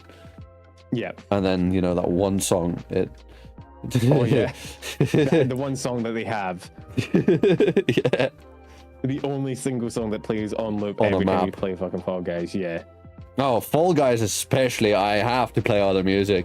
I cannot. I have to play other music with Fall Guys. Yeah, it can get it can wear on you a little bit if you play that same song for too long. Yeah. But okay, so let me then head into the next question, and then I'm gonna change the question. The original question is, what is your preferred type of content to make? I feel like we kind of already know, unless you quickly want to rehash that one. News. Nah, just news. Typically talking VTuber content. You know, talking about VTubers, that kind of thing. Yeah. So then I'm gonna change the question to, what is a type of content that you've yet to make that you want to? Ooh. So I've been saying I haven't actually posted like a long form video in like half a year. I'm really bad. I don't know why. I put it off. I have this really bad thing where like I get stuck in a video. Like if I get halfway through making a video and then I just don't like it, I feel the need to finish it. When in reality, I should just trash it and like move on. But I can't. So I end up stuck with this like horrible video that I don't want to publish and I don't want to finish, but I don't make anything else because it's there. But one type of content that I really want to get into making, that I've been trying to get into making, is like longer form, like deep dives onto like either a specific topic or like a specific part of the VTubing community. So either like a specific situation that happened, like a more in-depth look at it that isn't like a stream where like I'm jumping between chat and the situation and tweets, like one where I can actually sit down and like plan it all out and have it all flow properly. So yeah. there's a few like that. Like I've been meaning to make a video on like the whole Wactor situation for a while and stuff like that. Also just like long form content about VTubing, like as far as like just different aspects of it. Like I think the video that I got stuck on that I've ended up like trashing for the time being, I'll probably come back to it. I think it was said like is VTubing pay to win, right? We're like kind of addressing that thing that a lot of people bring up of like, do you need to dump like $1 million to have any shot of success, right? Yeah. Because I think there's a lot of those types of discussions in the community you can have that I'd like to kind of delve into, considering I know a bit about them now because I've been in the community for a little while. Yeah. But it's just the mental barrier between like making a normal video and like making a short is so high. Like they probably might take similar time to like fully make, but just making a short, like you can see the end the entire time because it's only 60 seconds. Whereas when you're editing like a 20-minute video, man, it is like you start and you're like, man, I'm getting nowhere. It's going to take like 2 days to finish this thing, and it just completely demoralizes you. But yeah, more like long form, deep dive kind of content is something I would personally want to get into. All right. You know, it's funny that you say the short form versus long form brain type thing. Meanwhile, so you're struggling more with the long form. Meanwhile, me, I'm like, yeah, no, I've got a whole ass review for Bocce the Rock planned out. I've already recorded the intro of me playing the guitar, and I'm planning on working on the script once I get the time. I do have a deadline for it, and so I've got that pressure, that external pressure needed for me to actually do the thing. And yeah, I'm just like, I can do that. I can plan out a 20-minute review of Bocce the Rock, but I cannot plan out a 30-second short. Well, I think it's different types of planning, right? Like a long form video, you just have to make it like cohesive and flow nicely, and you have enough time to explain yourself. Whereas a short, you're trying to get like the funny or the point out like really quickly, and it's kind of hard. Like I don't know how. Like for me, it's easy because I literally just have the same format and I just plug whatever happened last week into it. You've basically got like a template. Yeah, but I don't know how like people like Ren or Lope or you know all the other girls that do like Cherry short form Lupina. content. That is, or Cherry. She's recently been popping into my shorts feed. Cherry's been in Lope's absence. I don't know how they come up with funny shit to say and then do it in like under 60 seconds. I don't know, man. I I've never been funny in my life. I asked Lope, and she said that she gets into the mindset by watching Germa for like 30 minutes before. Yeah, no. And I don't know if she was shit posting or not. No. I can almost certainly guarantee you that she does unironically watch Germa for 30 minutes beforehand. That makes kind of too much sense, actually. You know what? I should have thought about that. Too much sense. Yeah, I'm surprised by how unsurprised I am, you know? Yeah. But yeah, so it's like, she said that, and I'm like, I've tried. I went out, and I watched Germa for 30 minutes. And I got... all I was confused. That kind of humor doesn't necessarily work for everyone, though, right? It's yeah. Different. It depends on your type of humor and whatnot. Like me personally, I couldn't record a short that was just me trying to be funny for 30 seconds. Not only would I cringe at myself too much, but I'm also just not that kind of funny, you know? Yeah. Like occasionally I'll say something and have like a sarcastic quip that is like kind of haha, but like I can't just sit down and be like, okay, start to finish, I'm just going to say a funny joke. But see, I think that like both of us, our sense of humor is more related to interaction with other people. So it's like, you know, it's less stand up, more it's more banter, really. Yeah. It's banter basically.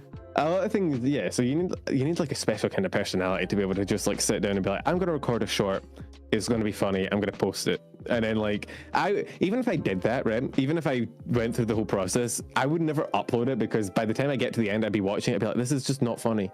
I just wouldn't post it. I'd be like, no, thank you, I'm good. Yeah. That's why I'm glad for the news content, because it's such like an easy thing that I can just like I don't need to be like it's not about my personality. I don't need to be funny or anything. I just like have to relay information, which is always fine. Yeah. It's a how do I easier, quote unquote, not entirely. Yeah. It is easier. Like, you know, there is still other work that's going into it. Yeah, but it's so much easier to work when you have a template and a form that you follow rather than having to just creatively come up with whatever pops into your head, right? Yeah. Yeah, Like definitely. maybe once or twice you can do it, but how do you do it? Like short 35? Like, what do you come up for that you haven't already done? Yeah. Like, I don't know. I can't. Most of my shorts have just been clips from streams, and all of them have flopped. I don't do that. I Like, don't clip my streams really often. Shared this one short many times because I feel like, you know, it's an absolutely amazing short, and I am disappointed that it's flopped multiple times because I've re-uploaded it multiple times, and every time it's flopped, and I'm just like, but why? It is such a great clip. I feel like it is objectively funny. Well, the thing is though, is that you also have to get like you also have to understand, like, your audience may not want to watch the kind of short that you're posting, depending on your type of content, is something I've kind of come to terms with. Like, most of my people watch my content for the news stuff, right? Yeah. If I all of a sudden show people that have subscribed to me because they want to see news content a clip of me playing, I don't know, Armored Core, it may be a good clip. Chances are most of them aren't really going to be interested because it's not what they subscribed for, right? Yeah. So you kind of, like, it depends. You have to kind of be honest as to like what your audience is into. It's something I don't clip myself very often just for that exact reason, right? I also I don't show myself in my shorts. I don't like show my model. I keep it very much like about the news because I figure that's what people want. Impersonal. Yeah. Whereas, like, if I all of a sudden started showing like clips of myself, like, I feel like people would be like, even if you know, like 100,000 people wanted to watch it, right? If the first 1,000 people go, oh, I don't want to watch this, and scroll off, the short dies, and then it doesn't go anywhere. So yeah. Sometimes it's not about the short being objectively good or bad. It's just about if you have an audience and your audience doesn't like it, they might kill it before it gets out to the people that would legitimately enjoy it, you know? My audience is the one killing me. Hashtag blame the audience. It's their Hashtag fault. blame the audience. I'm going on to that now. It's always chat's fault. It's never the streamer's fault. Exactly. It's true. The VTubing motto. Yeah. And if it ain't scuffed, it ain't right. But okay. Now, the next question that I have is, what do you do when you're not streaming or when you're not working on the next VTubing in the last week?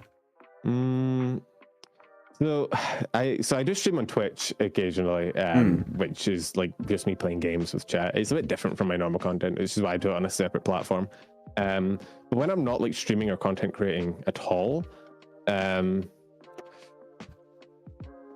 I mean, I play games, obviously. Up until recently, up until we moved, I obviously had my own job, which I'm currently like kind of weirdly in a spot where like I'm kind of looking for a new job, but also kind of like Don't want to. Streaming is kind of almost there. Like, my streaming is almost to the point where I could maybe live off it, but it's not quite. So I'm like kind of half and half between. It's sort of weird. Yeah. So I'm sort of like in this weird in between. But I used to be streaming, I used to be studying. Currently, I tend to hang out in my Discord, play games with people, or like write scripts for things that I've yet to actually record or make. I'm great at writing scripts. I'm terrible at recording videos. But I've written like 5-6 scripts for videos that have never came out because I'm just like, yeah, I've got an idea. Let me rant about it in a script format, and then I'm like, oh, but then I have to edit it. Ugh. I mean, you can write it, you can be my ghostwriter. I'll do the videos and you can just write the script. I'll write for you. Yeah. Write it for me. I'll record it, do the editing, and do all that, and credit you in the description. joint channel time. Let's go. Exactly. But yeah, honestly, yeah, for the most part, I like it. I mean, outside of that, I have I have my, thankfully, since my guitar has got here from Australia. So I got like a classical. I played bass all through high school. It's fun. But I have an electric and I have a classical. So they're here now, so I can kind of vibe out with it. Yeah. I also have an electric and a classical. Nice. Yeah, well, I mean, I saw your logo. It's very it's a guitar. I figured you played the guitar. Yeah. I do. I mean, I did say I recorded the intro for the bocce. Yeah. But actually, wait. Let me send you that intro via Discord. Oh, cool. My model might break right now. Oh, it didn't. Solid. Congrats. GG. Because the floating window didn't disappear. I thought it might. But yeah, so like, I don't know, it's mostly vibing, chilling with my community, playing games, or working on, stuff. I don't have like it's weird. I don't have like a particularly interesting out of content life. Like I'm not the type of person to go I don't go to like events or anything. I don't really like go out and like meet people or have like super interesting interactions with other people. I just kind of vibe, man. I mean, you did say that you wanted to cosplay yourself. I do want to at least once go to a convention. I don't think conventions are really for me. Honestly, like the crowds and the noise and everything is probably not like in my best interest. But I would like to go to one just to say I've done it and to maybe meet some, meet some of my friends from the VTubing world. But so that's a goal that I have. Yeah. Is it gone through? I think it's still uploading on my side. Oh well. Yeah, I don't see it yet. No. Oh well, it's still uploading then. But yeah. Let me actually ask which guitar, the electric, which guitar do you have? What is it? Oh man, what is it? It's been a while since I actually opened up and looked at it. I play the bass more often than the guitar. The guitar was just something I got to like complete the set. I think it's a Fender something or other. Hey. Oh, there is one for you. I haven't tuned it in ages. Let me actually. It's not like a super like good one. I've got a Squire Strat, and it's tuned down to drop A. Oh, drop A standard because I was playing some of Monomars. This may also be a Squire. I mean, I have it here. Let me see if I can get it. No way, we're actually the same person, both having a classical guitar and a Squire Strat. By the way, while he's grabbing his guitar, y'all, make sure you go check out fnv.crd.co once again. And I don't think I mentioned this earlier, but we are getting close to the Q&A section. So if you have any questions for Pen, please feel free to click on the little blue box there at the top of chat, where there will be a text box that pop up, and you can ask your questions there. And yeah, that's just there so that it doesn't get lost in the in chat. And we'll be asking those in a bit because we're coming up to the end of my main list of questions. I couldn't find I found the classical, I found the bass. I don't know where the electric is went. Fucking lost it. Well, I have a stand that holds two guitars, so they're both in their cases. If I opened both of them, one had the bass, one had the classical. I don't know. Maybe my dad's nicked my electric guitar. Maybe I don't know. I can't find it, but I think it was a Fender Squire. Fender Squire. No, not a Fender Squire. Squire Strat. What was it called? Stratocaster? Was it maybe a Telecaster? Let me see if I can look it up. No, it wasn't a Telecaster. It was a. Shit, I don't know. It's I bought it. Literally, it is probably about 6 years old. Like, it is an old guitar, and I haven't played it as much. I'm not as good as the electric or the classical as I am on the bass. The bass is what I played through high school. Yeah, it was like my because I was in the music program, and you had to have like an instrument that you did like solos on and like got your assessment done on. So bass was like what I did. I just picked up electric and classical because when you did solos on the bass, did you slap? Yeah, well, you just do like bass, bass lines, and but as you go up, you do like slap bass as well. And let's go. Davey 504 would be proud. Davey 504 is such a good fucking bass guitarist. So like he's like, I look at him and I'm like, how in the hell do you do any of that to the guitar? Like, I'll see if I can dig up my guitar at a later point and maybe DM you what it is. But yeah, no, that's no problem. But I think we should get back to the next question. So the next question that I have for you then is, what is your biggest weakness in VTubing? So this is something that you think might be holding you back right now. I mean, I'm not as like personable and personally interesting as most VTubers, right? Like most of my content is tied to my content and not my character or me. Right? Yeah. So it's not, most of my success, like my shorts and my tier lists and whatnot, aren't really down to like me being particularly funny or engaging, and it's mostly down to just me making like content that is, pretty easy to consume and kind of easy for it to like have high reach. So I think probably my biggest weakness is the fact that I just, compared to other VTubers, I don't have that sort of like personal brand and connection to people, where most people that watch me probably watch me for the content and they don't like just watch me for me. Yeah. Which does limit like what you can do, because like I can go live talking about like a drama and whatnot and pull pretty good numbers, but if I went live just playing like I don't know, Portal or whatever, right, I get nowhere near the same number because people just don't care that much. I honestly, as much as it is probably my biggest weakness, I'm not particularly bothered by it, because I never really set out to be one of those like super popular, like high level, like oh my god, you know, big fan base VTubers. Yeah. So the feeling I get is like you're aiming more to be a reporter rather than an entertainer. I probably to consider put it in those myself words. honestly more of a content creator than a streamer than anything, right? I don't really need nor expect people to come by and like watch me do anything, right? Like most popular VTubers could literally hit go live and be like staring at paint and people would still tune in because like they have that kind of fan base. I don't really need or desire that. For the most part, I'm happy if people want to tune in when they want to tune in and don't when they don't. But yeah, in terms of growth and like what it would be, you know, quote unquote holding me back from growing more, it's definitely that, right? I just also don't necessarily feel the need to like change it. I don't need to grow bigger. I don't personally see the point. If people are enjoying my content and they like what I'm doing, that's cool. I don't feel the need to like change myself or you know, if it ain't broke, don't fix myself or anything. Yeah, exactly. So that's why I stream on Twitch. Twitch is like different from my channel.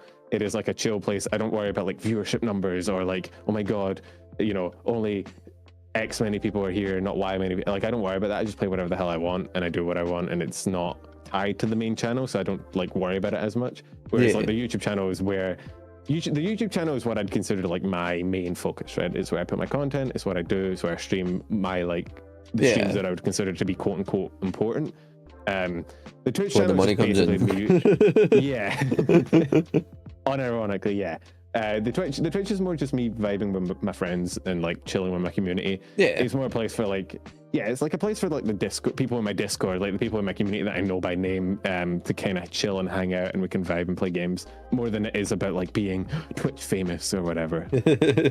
I'm not trying to be the next, you know, like Iron Mouse or whatever. Yeah. Okay, and then to follow up with that, what's been the biggest hurdle that you've had to overcome? So something that previously held you back that's no longer holding you back. God, there's a few. I think for me, the biggest thing holding me back was like, well, for one, I hated like how I sounded, and so I was very hesitant to put out content in terms of like, and I hated like, same with streaming. I'm gonna sound like any generic VTuber, but I'll argue I'd fucking love your voice. I mean, everybody loves everybody else's voice. Like, True, I know. That's a cool ass voice. But then you listen to yourself and you're like, I don't like it. Bro, that's fucking cringe. But with like videos, at least you can record them down. But for streaming, you're kind of just live all the time, and it's like. Honestly, though, probably my biggest hurdle, it's kind of still there, but I did mention it's kind of going away recently. It's just my hesitance in sort of reaching out and being sociable with other people. I struggle a lot with reading people. That is less of a VTuber hurdle and more of just a me hurdle. More just a person issue. Yeah, like I really struggle with like understanding like whether somebody's like joking or whether they're genuinely like upset or like, you know, that kind of shit. It's harder, especially on the internet when we're communicating through text and models and stuff where you can't like read body language or facial expressions. And so I kind of like, part of that has kept me kind of in this bubble where I'm like, I'm just kind of keeping it to myself outside of maybe a few people that I've like Lopi and whatnot that I've communicated with on stream. For the most part, I kind of just I've chilled and not really reached out for collabs. But recently, like within the last month, like this week, I think I've been in 3 collabs alone. So like as time goes on, I'm getting more comfortable with sort of reaching out and like collabing with people and like speaking to them and kind of going outside my comfort zone. And I think that's another big thing that was probably holding me back. Not necessarily from like success, but more from like how much fun the community can be. Because I think it is definitely more fun when you're interacting with other members of it, when you're sort of like collabing and talking and sort of vibing with a bunch of other people that have a shared interest. So yeah, that's probably the biggest hurdle that I've kind of had to overcome, is sort of getting over that initial, I don't want to reach out to people, I don't want to collab, I just want to stick in my little bubble, which I'm thankfully I'm kind of getting over. Okay. Oh, that's good. Moving outside of your comfort zone to, I guess, expand is always a fun challenge. It is. I mean, it only happened because other people sort of like invited me to stuff, and I was sort of, you know, dragged out of my comfort zone more than I stepped out of it. But then when you get out of it and you see how much fun it is, it's sort of like, yeah, like, especially as I meet more people, like, because as I do more collabs, you meet more people, and then you're more comfortable doing more collabs because, you know, not only have you done it before and so you're a bit more comfortable, but you're also like more familiar with more people. So like sometimes if I'm invited to a collab, I know like maybe 2 or 3 people in it, so I'm a lot more like chill with going. So yeah. No, because it is hard when you're in a group with like brand new people. Because as I mentioned earlier, with like, you know, with the Among Us boom, there were so many collabs where I joined it, I did not know a single person, because I mean I was still a little 100 follower Andy on Twitter. Yeah. Like maybe even less than 100, and it's like, you know, that's where I took my first steps into VTubing with Discord servers like what was it called? Is it even still active? I think it should be active. I don't even remember what the server was. It was like the VTuber Academy, something like that. VTA, yeah, VTuber Academy. Wait, were you in VTA? VTA was like a Niji Sanji thing, wasn't it? No. VTA is Virtual Talent Academy. It's like Niji Sanji's like. Oh no. This is a different thing. It was VTA, but virtual. So VTuber Academy. It wasn't just. It wasn't You're right. It was purely indie. No correlation to anything. Right. Gotcha. Else. So yeah, no, I was in that, and in a bunch of other just EN servers that were focused on VTubers, and specifically also the Live 2D community. Right, yeah. Because I was hella active in there, and that's where I met a lot of my current day friends still. And yeah, so it's just like, you know, trying to branch out through that, go through like chilling in voice channels there, forcing myself to meet new people. Mm-hmm. At the same time, neglecting my IRL friends. They don't matter. They're not anime people. They don't count. But see, we've turned them into anime people, because me and my friend do art, so we've made them OCs. So we've given them OCs, and they're now anime people, even if they don't want to be. Them. Yeah, they're not VTubers though. To the dark side. I'm the only one in my IRL friends group that streams or is a VTuber at all. No one in my like IRL friend group really knows about VTubers. I've never told them. So do they know about you? No, I keep that shit to myself, man. So what are you gonna do if they visit you? If they visit you and they see that plaque? I don't hang it up. It's in a box. It's in the corner of my room. Even my parents don't know what I do. I tell them. I tell them I'm a Rocket League streamer. It's like the ongoing meme in my channel is that I'm. Well, I can't explain this shit to them, bro. They don't even understand streaming. Never mind VTubing. So like, have you played Rocket League, or do you play it? I do. I'm not bad at Rocket League. I fucking suck. Oh really? Yeah. Gonna get some coaching. Oh yeah, that'd be fun. I mean, no other VTubers really play Rocket League, unfortunately. So I can't even do collabs with Rocket League. Actually, that's one of the earliest collabs that I was in. VTA hosted a Rocket League tournament. Really? Yeah. Okay. That's where I met Hazelry and Hero VT. They were in my team. Interesting. And I've since then I had both of them on the show as well as guests. Right. Yeah, because I don't know. It's probably a game I'm best at. I have like 1,300, 1,400 hours in it. I'm like champ 3. Jesus. 2, something right there. Dude, I've got like 30 hours on it. I'm decent at Rocket League. It just sucks that the only game I'm good at is also the game that no other VTuber plays. Yeah. I'm gonna have to pressure some other VTubers to be like my duo queue. I mean, yeah. No, actually, Chutzpah that was in chat there. We planned a Rocket League collab for this Sunday, which we had to move out, but yeah, we planned a Rocket League collab. If you want to, well, if you ever join a Rocket League club, invite me because you're there. I'd love to join. I'm there. I've never been part of a collab that I'm good at, so it'd be nice to, you know, be good at a game that I'm collabing with for once. Yeah.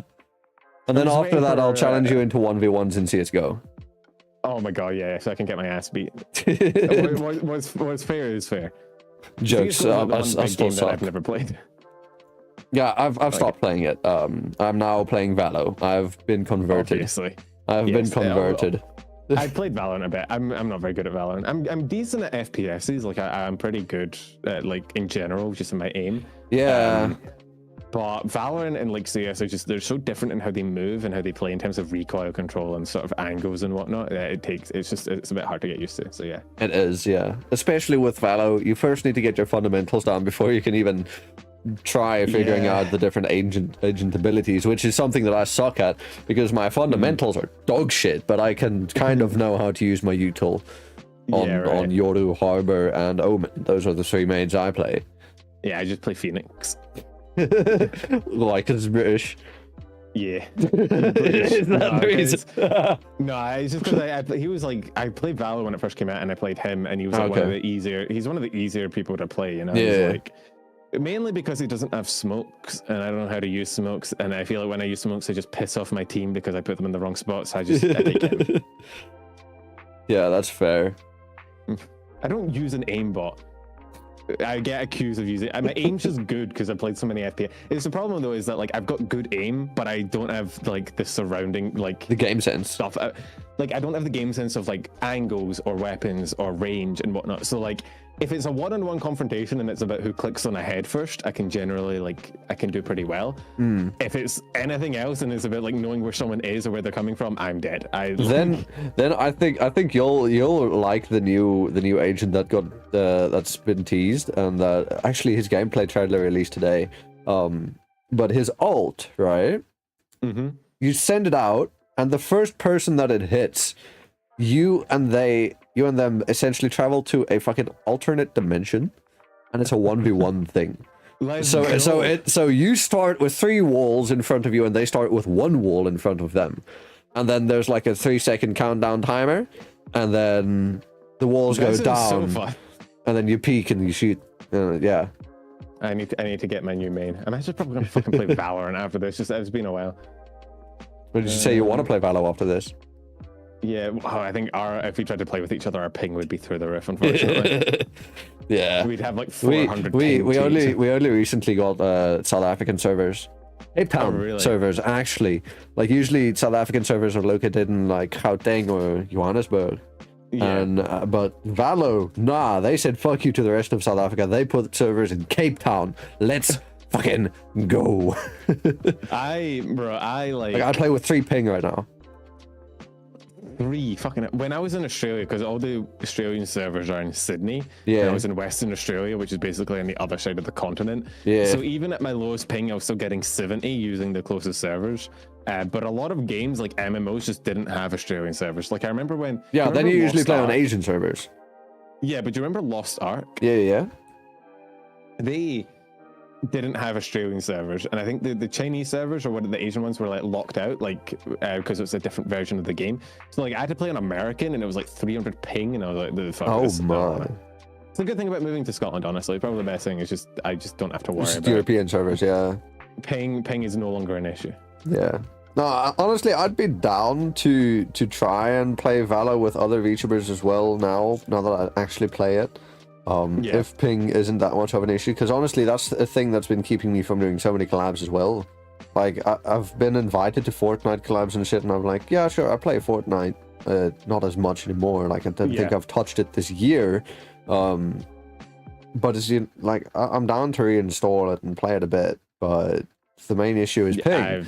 I've never really touched Fortnite. Yeah, like I've gotten fucked over so many times due to 250 ping. Yeah, that's the average.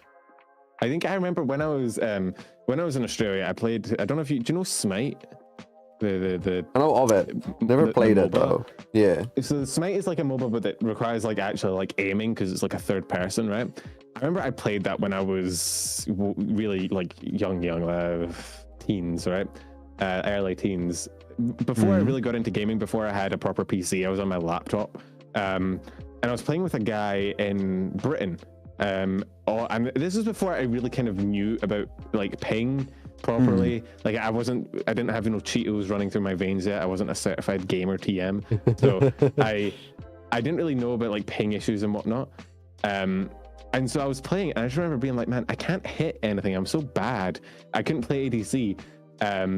And then like one day it just clicked. I think it was because I never played without him. The one day I played without him, I played on my own, and I was like, bro, I feel like I'm hitting every shot. And it was because I've been cracked.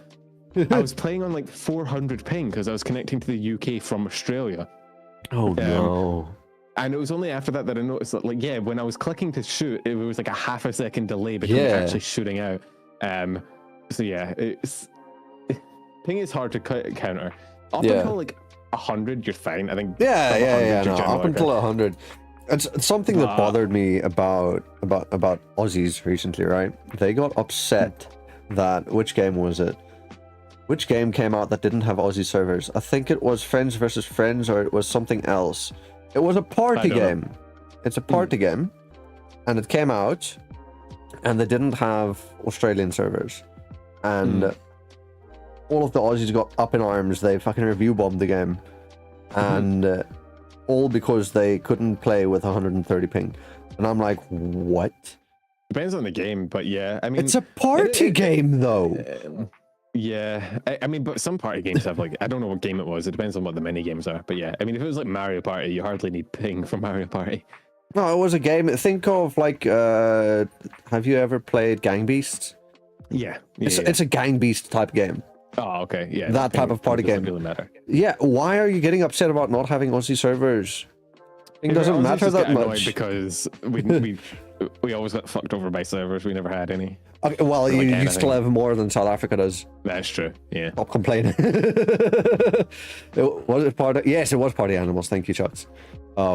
Yeah, Party Animals. Like, it came out and the first day got review bombed. Fucking mostly negative on Steam. I've heard of some VTubers like collabing for that. I've not actually watched any of the collab. Yeah, I've not either. But when it came out, it was a big thing. Right. Yeah. And then all of the Aussies being up in arms made it bigger. Oh yeah, it does just look like a gang beast. Yeah. Cool. But it's yeah, so I don't know how you can get upset about 130 ping in a game like that. Yeah, I don't know. You just see high number and they're like Yeah. But the next question that I have for you is, what keeps you going and keeps you motivated for making content? What keeps you fighting burnout? Honestly, just routine, right? Like, I upload every week. It's the same time every week. The stream is at the same time every week. And so, like, burnout is never, like, I have kind of burnt out in terms of long form content, right? It's kind of why I stopped making it, because I was like, I just don't necessarily enjoy the creation process of it as much.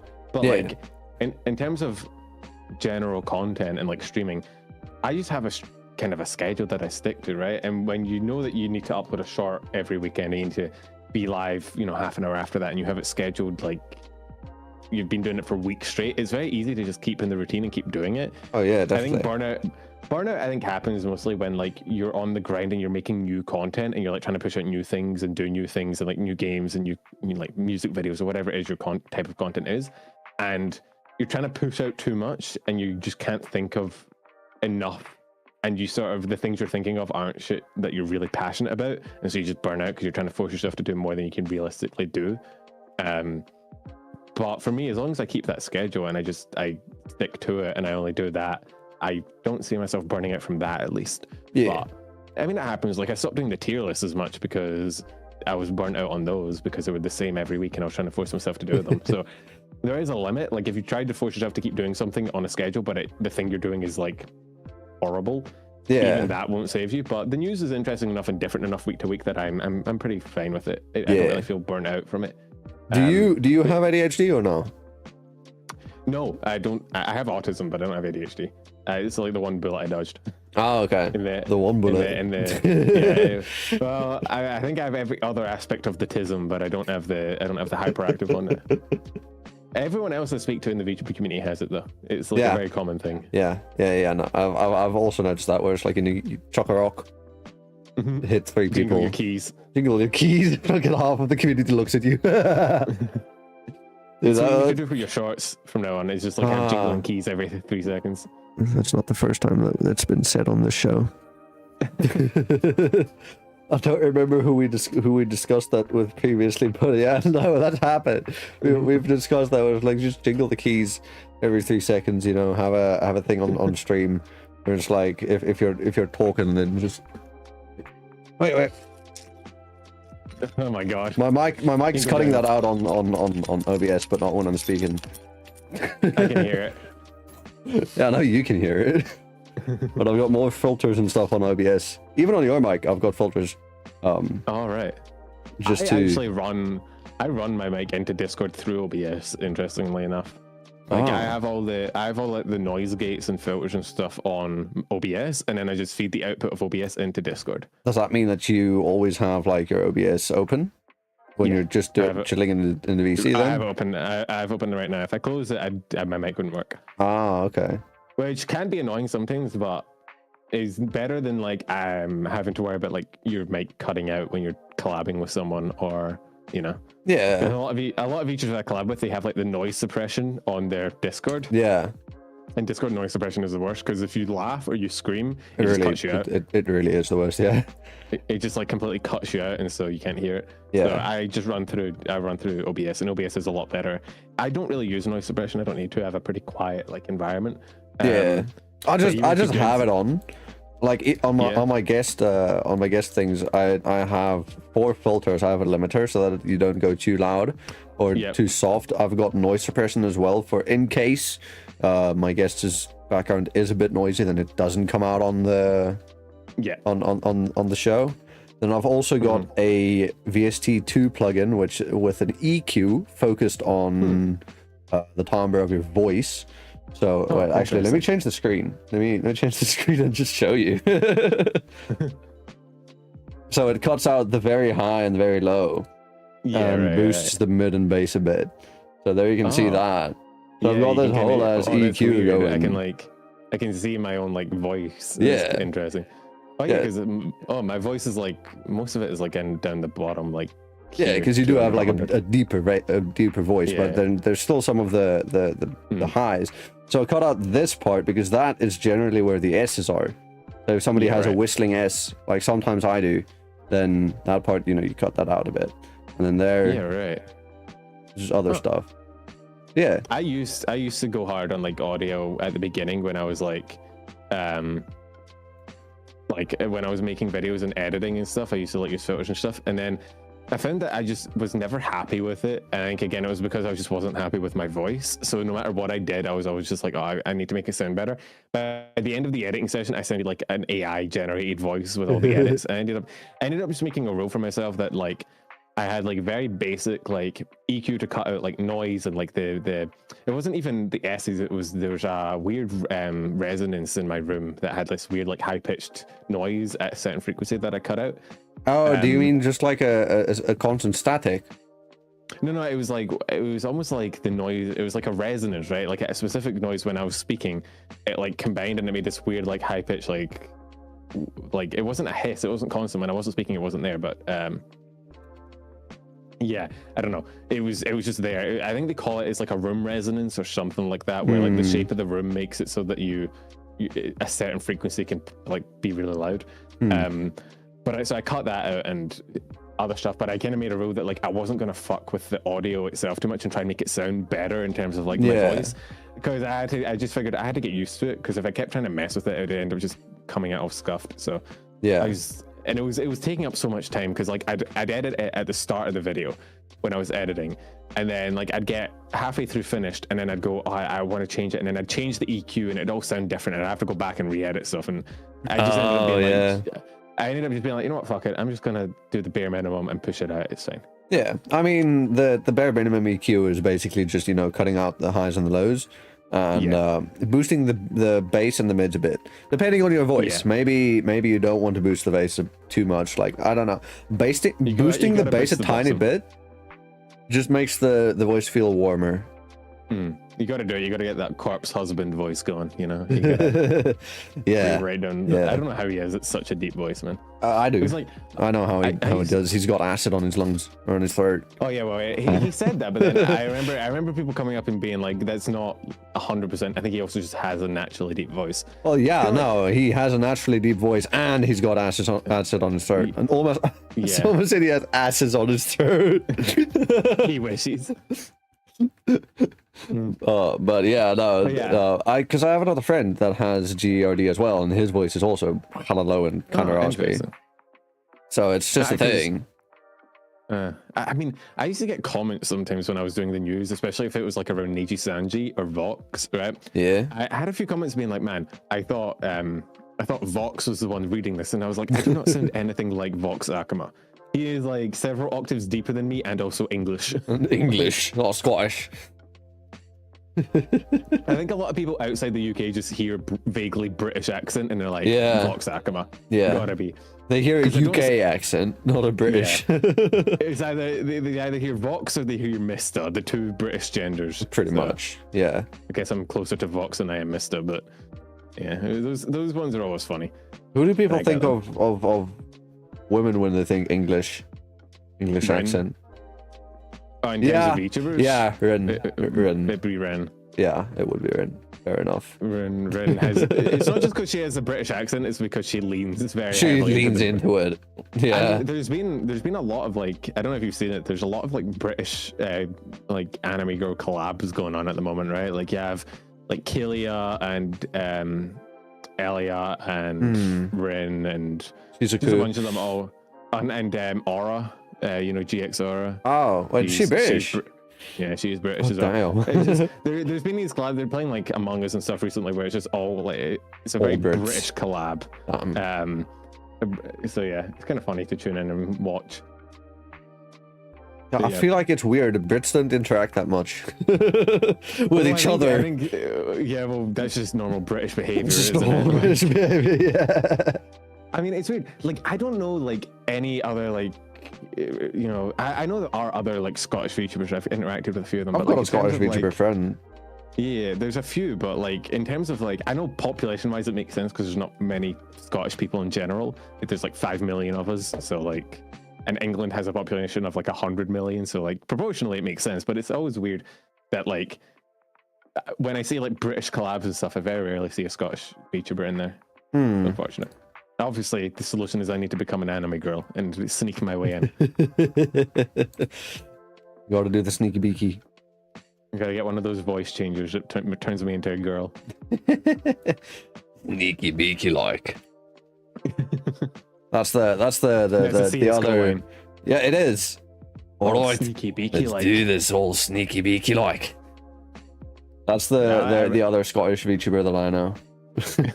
CS:GO man. The one. No, yeah, no. I DM'd you the link to my friend. All right. The CS:GO man's fucking VTuber. He should debut, yeah. He'll make it onto 60 seconds or onto last week. Yeah, definitely. What's a shorter way to say your news segment's name? Other than like VTubing the last week or VTubing the last week in about 60 seconds. I don't know. I should probably come up with like an abbreviation for it. Yeah, because like I've been calling it VTubing the last week, which I guess that works. But would that then be news? Maybe news short would work, or like I don't know, 60-second VTubing. I don't know. Like, there's not really a short way to cover it, unfortunately. I'll have to come up with an acronym, obviously. I mean, VTubing of the last week comes down to VITLW. Vitalo. I don't know how pen shambles. Pens rambles. That could work. Pens and shambles. Pens and shambles. This is a pen. What do I pen this? This is a ramble. Well, the next question that I then have for you is, what are your goals with VTubing and content creation? Where do you want to take this? Again, I think it's necessarily like more long form videos, trying to push those out and like get like deep dives, more collabs with people, like interacting more with the community as a whole, like reaching out and trying to like be involved in some cool stuff. I would like, I think consistency is the thing I'm going to shoot for, is just because I've been very, very inconsistent. Like, apart from the news, I've been pretty inconsistent about like content and like long forms and even just streams as well. Just everything else other than the news. Yeah, the news is the one constant in my life, right? Which is a good thing, since, you know, that is kind of like the main thing. That is like my main thing, but like everything else is kind of just like whenever I feel like it, and a lot of time I just don't, so it never comes out. Yeah. Right even now, that's me with my streams as well, with the show being my main thing. Yeah, but like even the stream is like I stream, you know, on the Sunday, and I do have a schedule for the rest of the week, but I do feel like I could stream more, or at least longer, on certain days. I feel like a lot of time I stream and then I play a game, and I might just stop stream after like 3 hours, because that's what I always do. And I'm like, I could, if I go live earlier and I try and like stream, I want to try streaming for longer. I guess is another way to say it. Like, I want to try and do more streams and stream for longer to try and just kind of, I don't know, because I think I could. And I think a lot of the time, like, we get bogged down in one game. Like, I just finished Armored Core this week, right? Because I streamed it like once every 2 weeks, which means it took me like 5 streams to finish. So it was like for like 2 months, Armored Core has kind of been in the backlog. Yeah. So it'd be nice to like do streams more frequently and also do them longer, so that maybe I can like bang out a game in, you know, a week and then move on to something new. Yeah. So yeah, consistency, collabs, and just, you know, content, I guess. The 3 C's. Consistency, collabs, and content. The three C's of content creation, otherwise known as the 3 C's of CC. or the 5 C's, if you 5 C's, if you would. But yeah, it's probably my goals for the future. Okay. And then with that has been, actually no, I have one question. And that is, what has been, but before we do get into this last question, by the way, if you guys have any more questions, once again, we'll be moving into the Q&A right now after this question. So click the little blue box there at the top of chat and ask away, ask your questions, and we'll get to them in a sec. So the last question that I have for you, for now at least, is, what has been the happiest moment or the greatest achievement you've had in VTubing? So I actually got asked this the other day as well, interestingly enough, on like my podcast. This question. I didn't ask it. One of my friends who co-hosts it asked it to our guests, and then I also kind of tried to answer. It's kind of hard to pin down. I've said that, like, for the most part, like, I've been very like consistent. I haven't had any like breakout moments, right? One would definitely obviously be getting the silver, the play button, hitting 100K. Hell yeah. Was pretty wild. To kind of see. It is like it's one of those things that you never really thought you'd hit, and then you'd like get there and you're like, what the hell, how did that happen? Yeah. The other, I guess, for me, the wildest moment was when, I mean, I've had a few. First, when Numi like first reacted to it in the beginning was weird, because it was like my first time. Like, I didn't expect the video I made to get any sort of traction, right? It was like a thing I made for a bit of fun. It wasn't anything like I was like, this is going to go viral.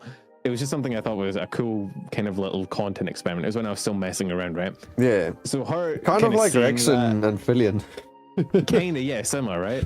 And like her seeing that and actually like reacting to it. I remember waking up and she had commented on it, and I was like, how in the what the like? What the fuck? Like, it was very much like a what the hell kind of moment.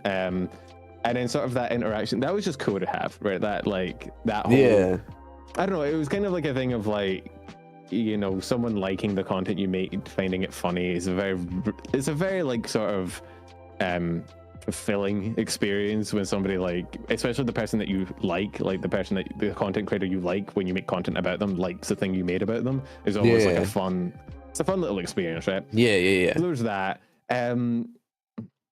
Other than that, I mean, there's so many other ones, right? Like, in terms of, I just like interacting with people, especially people that I know and I like their content. Like, I've been interacting with like a bunch of people recently. Some of the V Reverie girls are super cool, and that was cool because I like their content as well. And then I get to speak to them, and I'm like, oh, this is cool.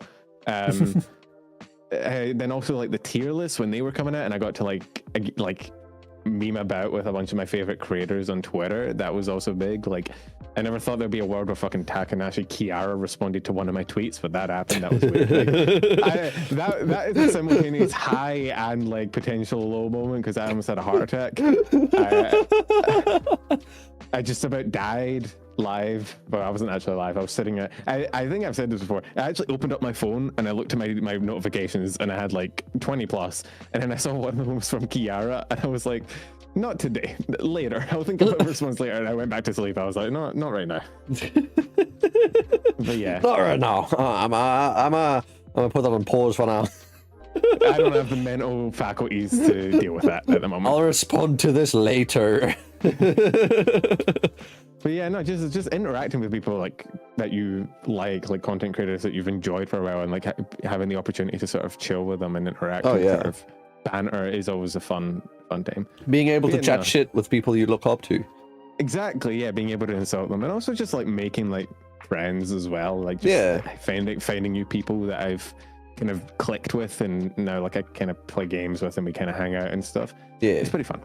So yeah, there was not one big moment in there. There was a lot, but I kind of just rambled. But yeah, no, that's fine.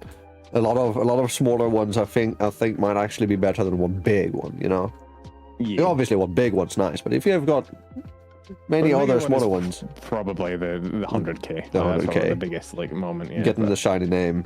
Which, by the way, your alt is a bit dead right now. my alt doesn't have the tick mark. He doesn't count. Fair enough. Fair. Wait, but I don't have the tick mark either. Yeah, well, you're not my alt. Am I not a real split personality of yours? I guess so. I guess it's true. I guess you're a figment of my imagination. We're actually not collabing right now. I'm just speaking to a wall. I'm like in my room, just looking at a wall, speaking to myself. You know, funnily enough, we have when we mentioned earlier us both being stupid, right?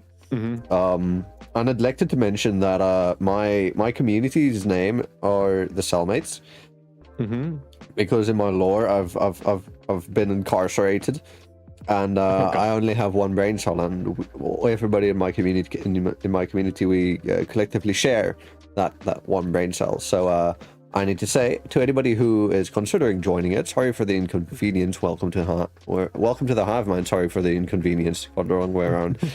So, and I guess that's why, you know, we're sharing a brain cell. The one with the brain cell gets the check mark, I guess, as you pass it around. Yeah. Sorry. Can I get it back? Pretty soon. Don't worry. I'll hand it back at some point. I promise. I don't trust you. Maybe. I don't know. You didn't sign a contract. You should have thought about this. Fuck. I didn't think about it. You had the brain cell. I did. Kind of unfair situation, but you kind of fucked me over on this one. I did. I'm sorry. Okay, wait. Can I win it back in a CS:GO 1v1? Maybe a Rocket League 1v1. Okay. How about we even out the grounds and put it into a Rust 1v1? Yeah, we have to 1v1 with guns in a car, like a Rocket League. Guns in a car. CS:GO, yeah. We'll put the CS:GO guy on top of the car, and you have to play both the car and the CS:GO at the same time, try and shoot each other. It's a great game. That sounds take off. Yeah. Wait, that's just fucking shit. What's the name? What's the name of the game? I used to play a game like that. I can't. No. It's a thing where you build a car. You put guns on it, and then you have to fight other people in said car. Oh, wait. And they also have guns on it. I can't remember that. I can't remember the name of it, though. But yeah, no, I think I know what you're talking about. I know I have it on my Steam somewhere. It's there. Crossout? Crossout! Yes! Yes, it's Crossout. So we got a 1v1 in Crossout. Let's go. 1v1 for the brain cell. Let's go. Does that mean I get the... Wait. Does that mean I get your channel? And the check mark. Yeah, I'll transfer it over to you. We just swap channels. Fucking rebrand everything. You have to rename yourself. Rename this channel to Penumbral. Rename yours to Zarastro. Let's go.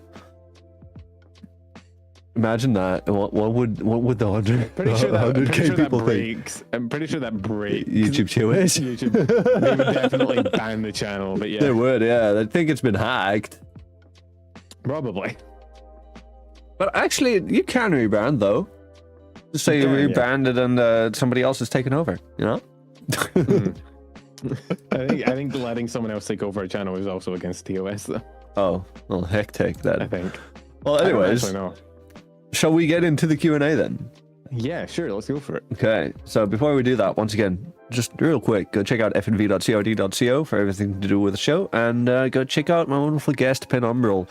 You can find all of his things in the description, on the show notes, on screen, and in chat, in the title of the VOD. It's everywhere. Do go check him out. Don't listen to him. And then you'll regret it. The first question that we have for you is a regular question from my friend and mod, preferably just Simon. My regulars, you already know what this question is. Pen, how good are you with tongue twisters?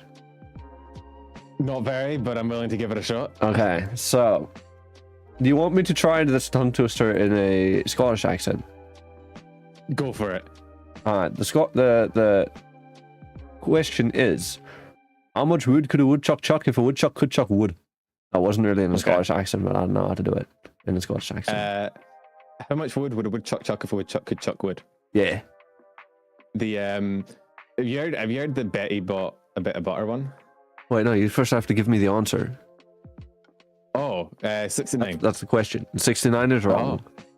Oh. Part 2? No. 420? No. I don't know any other funny numbers. Okay, the answer is a woodchuck would chuck as much wood as a woodchuck could chuck if a woodchuck could chuck wood. Huh? The fuck? That's not a number. No, it's more abstract. It depends on the woodchuck. Units? It depends on the woodchuck. No units. I'm taking a mark off. What the fuck? I showed my line of thinking though. You didn't show your working. I showed my work. -1 mark. His bitch. Have you tried the Betty bought a bit of butter one? I don't think so. It sounds really weird with a British accent because we don't pronounce our T's. And I can't remember it all. What is it? Betty bought a bit of butter, but she found the butter bitter, so she bought a better butter to make the better butter better.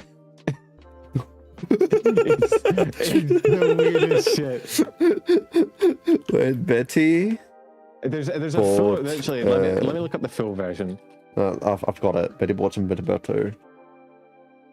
Okay. I think this is the full version. Oh yeah, there's a full one here. Hang on. Do you want to go or will I go first? Betty bought some butter, but she said this is better butter. If I put it in my butter, it will make a better butter. It'll make the wait, what? It will make my batter better, but a better butter will make my batter better. Then she bought a better butter, better than the better butter made a better batter better. So it was better Betty butter bought a better butter. I don't think I've ever tried the full one. That is. Betty bought some butter, but she said this butter's better. If I put it in my batter, it will make my batter better. But a bit of better butter will make my batter better. Then she bought a bit of butter better than the better butter made her better batter better. So it was Betty Betty bought a bit of better butter. It is a lot easier when you don't pronounce the T's. Betty bought some but no, I can't not pronounce the T's though. You just have to channel your British, man. Betty bought some butter. Betty bought some butter, but she said this butter's a bit sake. Fuck it, I would much rather go juguma go konishikeri gadgets sugi mata una mata fura mata kunere tokoro ni sumu tokoro yabarakoshi no barakoshi pipe no shooting and good night. I can't do it. Fuck. Good night pom kanano choki me no chosuke. You tripped me up. I did. It was a plan. I sabotaged you. Have you heard a song about that one from Full Metal? I have, yeah. Very good. Yeah. I can't do that. I can't do the jugumi. I can't do it. Can you? You're Scottish, so you're close to Wales. I don't know the full thing. Can I what? You're Scottish, so you're close to Wales. Have you heard of that one town? Oh, the one that Connor pronounced? Yeah, No. That one? No? No, I can't. You want to try? I've heard it. I can't pronounce it. You want to try? The thing is, right? Welsh is just a different continent, basically. Like, it is. Like, people say that like Scotland and Wales and Ireland, we're all close together, but there's a reason Wales is like excluded from the group, right? You have like Ireland and Scotland. We are like the Celtic nations. We have like a shared history of shared mythology, that kind of shit. And Wales is just kind of there. This is why. Landfair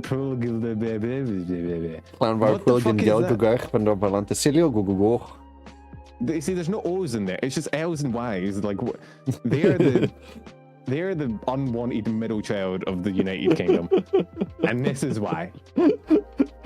Like, Scottish and Irish like words can seem weird, but at least they generally sound how they look.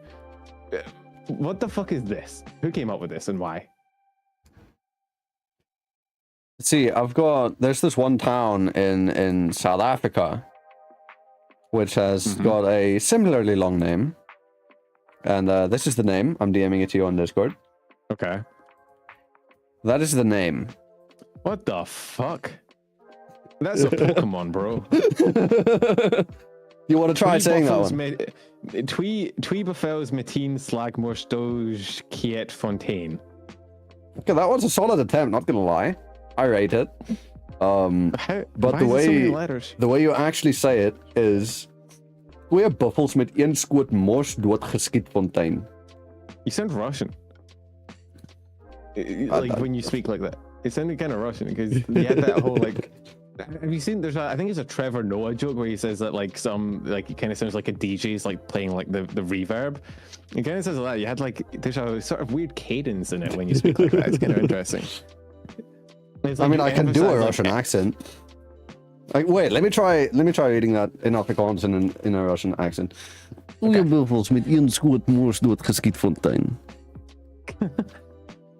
That was good. It sounded very, like 10 times more threatening. Do you want to know what the name means? What does it mean? So the name means 2 buffaloes shot dead with 1 shot. Fountain. Why the fountain? Because fontaine, it's just a thing that we add for like fontaine basically means spring. You could say when it comes to like naming places. Yeah, right. So did some guy just like get a double kill on some buffalo and was like, I know what we're naming this place. Essentially, yeah. This is just one big flex. Yeah. That whole town's name is just a big flex from one guy. He shot 2 buffaloes dead with 1 shot, and he was like, "That's I'm naming this place now. This is the place where I shot 2 buffaloes dead with 1 shot. Good job. Where I got a collat. Good job, random Afrikaans guy." I don't think there are any other. Why is YouTube telling me that they're not receiving enough video? Don't lie to me, YouTube. I've got a solid 6K bitrate with 30 FPS. What the fuck do you mean? Sometimes YouTube tells me that I've got too much bitrate. Yeah, they've done that. They've told that to me before. When you're streaming on 8K, they're like, hey, stream on 6. 6 is fine. 6 is fine, you know.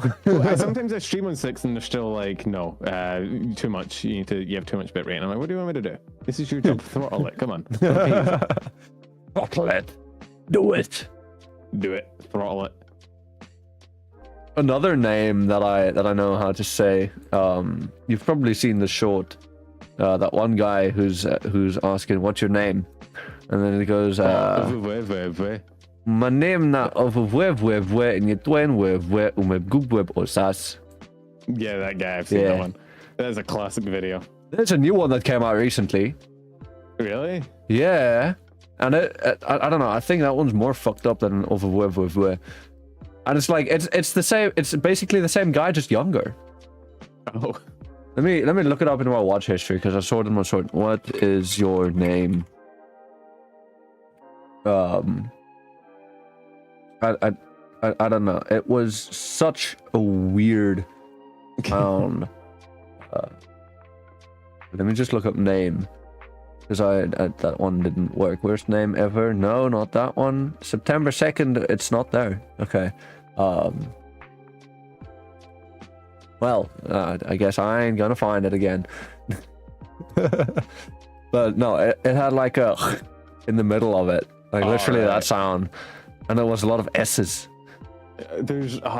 Scottish has some of the, like, there was it's not really a tongue twister, but it's something you can like say to people not from Scotland. You say it's a bra brecht moonlicht nicht de nicht, and people are like, what the fuck did you just say to me? Oh, you just said that it's a very bright moonlit night tonight. It's a very lovely moonlight night tonight. Oh, but, fuck. like, I was close enough though. or what's the other one? Money and Mickle Max. What is it? What is it? I haven't said it in ages. Money and Mickle Max a Muckle. The fuck is that? It's like many a penny makes a pound. Money a mickle makes max a I haven't said it since I was wee. Money a mickle max a muckle. That's it. There your Scottish came out. You said since I was wee. Since you were a wee lad. Well, this is what happens, right? Because I'm like, I changed into like diet Scottish, but when I like go back to speaking Scottish and doing, or when I speak to my parents or something, it just comes out, and then I start, you know, using slang and like using all the Scottish slang. We and I and I. Why? I'm using the back of my throat to say fucking everything. Scottish people tried to not say challenge impossible. Legit. Like, we had lakes, and Scottish people looked at them and were like, we're not having lakes, we're having lochs. Yeah, Fuck we're you. having loch. Loch. I mean, to be fair, Loch. South Africans too, like in Afrikaans, like the amount, the prevalence of the letter G, the letter G we pronounce G. Like as you could see there, twee buffels met een skoot mors dood, geskietfontein. So it's like, you know, of slag. Yeah, well, There. we do the same with CH. Our CHs are. Yeah. Our CHs in Afrikaans are also a thing. Actually, I don't think we use CHs in Afrikaans that often. 10 drunk is just demo man from TF2. What makes me a good demo man? Well, if I were a bad demo man, I wouldn't be sitting here discussing it with you now, would I? Blame the Dutch for real. Always blame the Dutch. Wee pinch of potassium chloride and kablooey. And kablooey. That was a good one. Okay. Gotta love the demo man. True. You can't not. Next question is then from Chuck. Chuck asking, guitar stream when? Oh, I mean, I've considered like having a bass guitar stream. Again, I'm much more confident in my bass guitar than my normal guitar. But I might have a little bass guitar jam session at some point. It could be fun. I need to figure out how to hook it up to my PC though. Oh, you're gonna need a Scarlet Fire. Okay, You're gonna need a door. I'll link it to you. It's probably the best you can find for value. Okay, cool. It's bang for your buck. Yeah. Yeah, like I have the chords and obviously everything, and I have an amp, but I don't have anything that can like let the PC read the audio. Yeah, no, that one's a DAW, digital audio. No, not DAW. Interface DAI, I think. Oh, interesting. Something like that. I don't know, but you can plug your stuff from your amp then into that and have it hooked up to your PC. And that's also what you need if you ever want to use an XLR mic. Oh, interesting. Wait, no, I have an XLR mic. I have a Focusrite. Oh yeah, Focusrite Scarlet Fire. That's what I was saying. Oh right, I have like a 2i2 or something. It does have the port for the 3.5mm jack. Yeah, I just never used it before, so I could probably use that. Yeah, use that then. So I assume I plug it into my amp, and then I take the cord from the amp to the thing, right? Yeah. Yeah. Cool. Yeah. So I just kind of what you do when you put headphones in an amp, but instead put it into the Focusrite. Yeah. Okay. Pretty much. So you've already got that set up. Yeah, because I have an SM7B as my mic. So. Oh, okay. Sorry. I've got a fancy. I've got a fucking Wave 3. It sounds. The Wave is the one that's like a square, isn't it? Yeah. I've got a few friends that have those. They sound great. Oh yeah. No, the Wave 3 is amazing. Love it. Yeah. I don't know why everybody goes for the SM7B. I assume it's just because everybody else has. It's like a weird. I mean, no, it is just the top, but also probably good. That one. You know, it's got the name. It's really good for like background noise and stuff. It like really isolates your voice really well, which is nice. Yeah. No, there's probably there's a reason why. Yeah. It's like, you know, the top, and why so many people use it. Okay, the next question then is from Cool Hot Cold. Asking, is it true that Penumbral is 90% legs? Oh my God. Okay, so this is from I have a way that I sit, right, when I stream and when I'm like at my computer, right? I have both my legs up on my desk. I have them cross over each other, and then I reach my hand underneath my leg and put it on my keyboard, right? We've discussed this previously. I think it was on either your stream or on Twitter or something. It may have been, yeah. But then, so I posted an IRL, like, it wasn't a picture of my face. It was just an IRL picture of like how I sit, right? Yeah. And I expected to get like dunked on for my sitting position. That was the meme, but then everyone just dunked on me for looking like a skeleton. And then Lopi replied being like, how are you so short and still 90% leg? And I don't think I've ever recovered from it. I remember seeing that, Yeah. I am a solid proportion of legs. I do have very long limbs, but honestly, same. But I think that's just what happens when you're a tall guy. You're like 182. I'm never posting an IRL photo again. It was a terrible mistake. If you do, at least then post it from waist up. Yeah. Where is it? I can't even find it. I'm looking. No, I remember it. I remember it. One of my friends as well, Rosette, commissioned like a piece of art for me of like me sitting like that as well, which is funny. I mean, I sit like that regularly as well. Like, I'll go into that position fucking right now, sitting back in my chair with one foot on the table and the other one on my chair, and then, you know, arm going underneath the right leg that's on the table. That's purely because I don't have enough desk space to put the other foot up as well. Well, mine like hangs over the corner. It's a bit weird. I'm like horizontal, but yeah. Yeah, no, same. I would switch on my webcam right now, and also I think I sent you. You replied to it. Oh yeah, I liked it. Did I reply to it with a photo? No, just I've sat like that, just the other way around. So I guess you go right. Wait, do you go to the left? Oh yeah. No, I literally go to the right. Like, fuck it, I'll switch on my webcam. Is your second monitor on your right? Yeah. So there's my monitor, right? There's my main monitor, and then there's hand. Yeah, mouse. Yeah, that's how I sit. See, on this corner of the thing. It's just comfortable as hell. It is. Dude, if you've got a big enough chair that you know supports this, then fucking you are gonna sit this way. I'm sorry. Exactly. It's just, I don't know. There's something about having your legs above your waist that is just very, very like it like stretches some muscles that are like super nice. I don't know, but it is good. People who don't like, I feel like everyone who dunks on me for it just hasn't tried it. They don't understand. It's like people shitting on bidets, like me. I don't understand why bidets are so popular, but then everybody's like, you haven't tried it yet, that's why. So yeah, same with the seating posture, you just haven't tried it yet, or you're too short. Shut up. Oh wait, they are. Yeah, they are. You're too short to be able to. I hear the word short, and I just get immediately defensive. No, I never get called short. No, that's one thing I'm proud of. I have never been called short. I've never been called short in real life, but on the internet, I guess anything goes. No, even on the internet, people just take it at face value when I say I'm 6 foot. How can I have this power? I don't know. Nobody believes me. Initially, I didn't have legs. That's why. I started out as a half-body VTuber.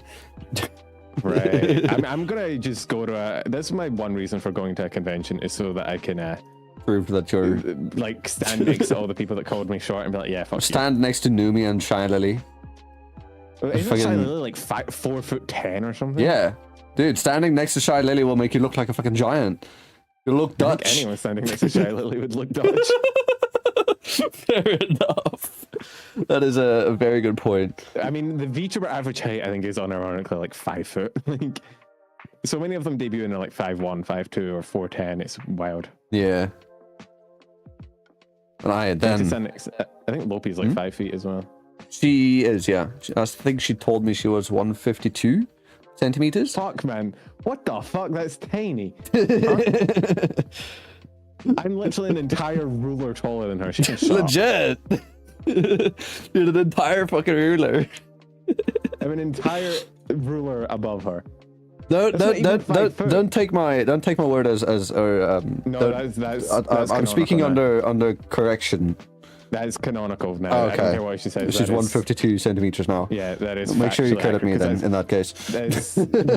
That's not even 5 foot. She's underneath 5 foot. I don't know, Even man. She just radiates short energy. She does, yeah. In a good way. I'm not dissing. No, you don't have to clarify. No, Yeah, she does. yeah, You yeah. just leave it there. But okay, next question is from preferably just Simon asking, Worcestershire sauce? Worcestershire sauce? Yeah, What about it? that's the question. He was just asking Worcestershire sauce. I think it is Worcestershire, right? Worcestershire, yeah. I think it's Worcestershire. I think. I don't say it enough. It's an English word. Actually, it's Worcestershire. But that's not how you pronounce it. It's Worcestershire, I think. Yeah, yeah. No, it's Worcestershire, and the place where it's from is Worcestershire. It's I don't know how to spell it. But the funniest thing is, right? We have a place like that down here in South Africa named Worcester, spelled like the first part of Worcester. And we call it Worcester. Oh, interesting. So if we talk about Worcester sauce, it's just Worcester sauce. It sounds, yeah. I mean, it's a dumb name. I don't know why anyone named a country that town, but it's English again. It's not Scottish. Nothing hard to pronounce with Scottish. We're very easy to pronounce. Don't. Okay, I can take that back. I can take that back. I just looked up a video of how to pronounce Worcestershire. Yeah. It's a meme video, but it has like 1.5 million views, and it's just a guy like biting his tongue over and over. I know there's another guy that I recently saw made a video where it's a 5-second video how to pronounce and then the Twitter logo. So it's just how to pronounce that, and then it's 5 seconds. The first 4 seconds are quiet, and then the last second, Twitter. And I'm like, yeah, I love that. And he's done it with other things as well. Mostly just memes. But okay, another question coming in from Cool Hot Cold asking, this is going to be possibly a tough question for you. Marmite or Vegemite? Neither, they're both horrible. You're not a true Aussie. Both. Nah, Marmite and Vegemite taste like Satan. I think Marmite is slightly milder than Vegemite, so I'll pick Marmite, but like both suck. I hate them. I don't know how Aussies. I literally like I would go to school and like there'd be people with like Vegemite sandwiches, and I was like I'd have like a Nutella sandwich, and I'm like, in what world do you pick that over Nutella? Like that's Marmite true. and Vegemite both suck. They're horrible. Whoever invented them should be taken out back. Okay. I will also choose Marmite. I don't mind it that much. It's usually Marmite. I connect with being sick.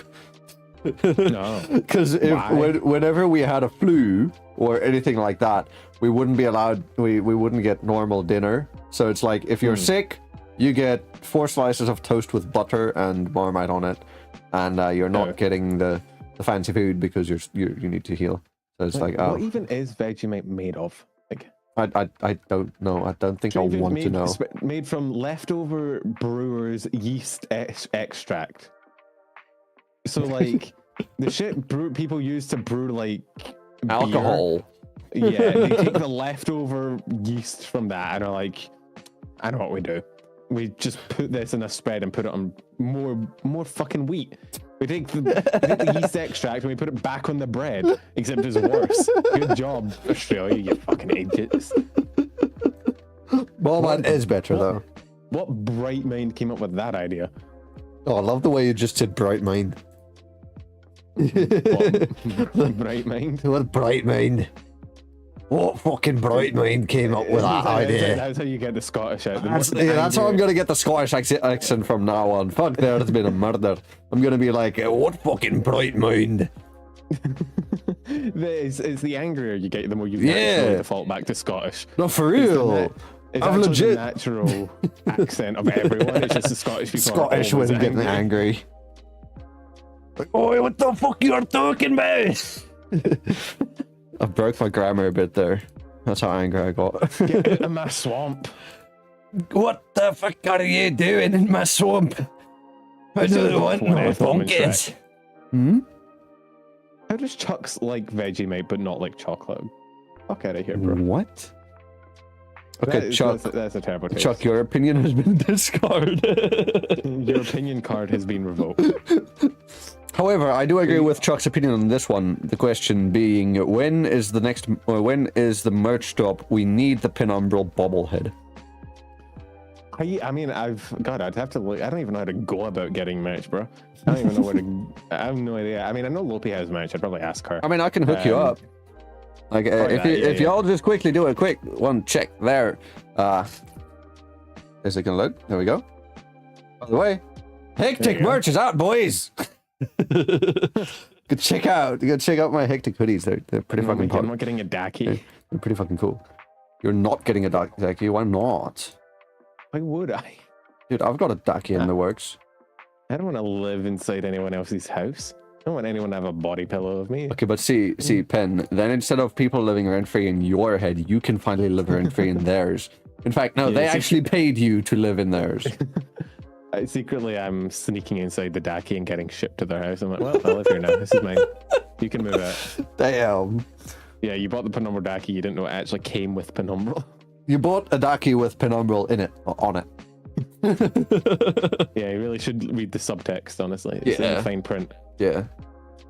Would actually send a pen Daki to Lopi. God. I think she would receive so many in that case. Does Lopi have a throne even? I don't know. I doubt. But yeah. No, that's I feel like that would she would then be like, guys, please stop sending Penumbral Duckies to my house. She's like 500 of them. She's like, stop, I have enough.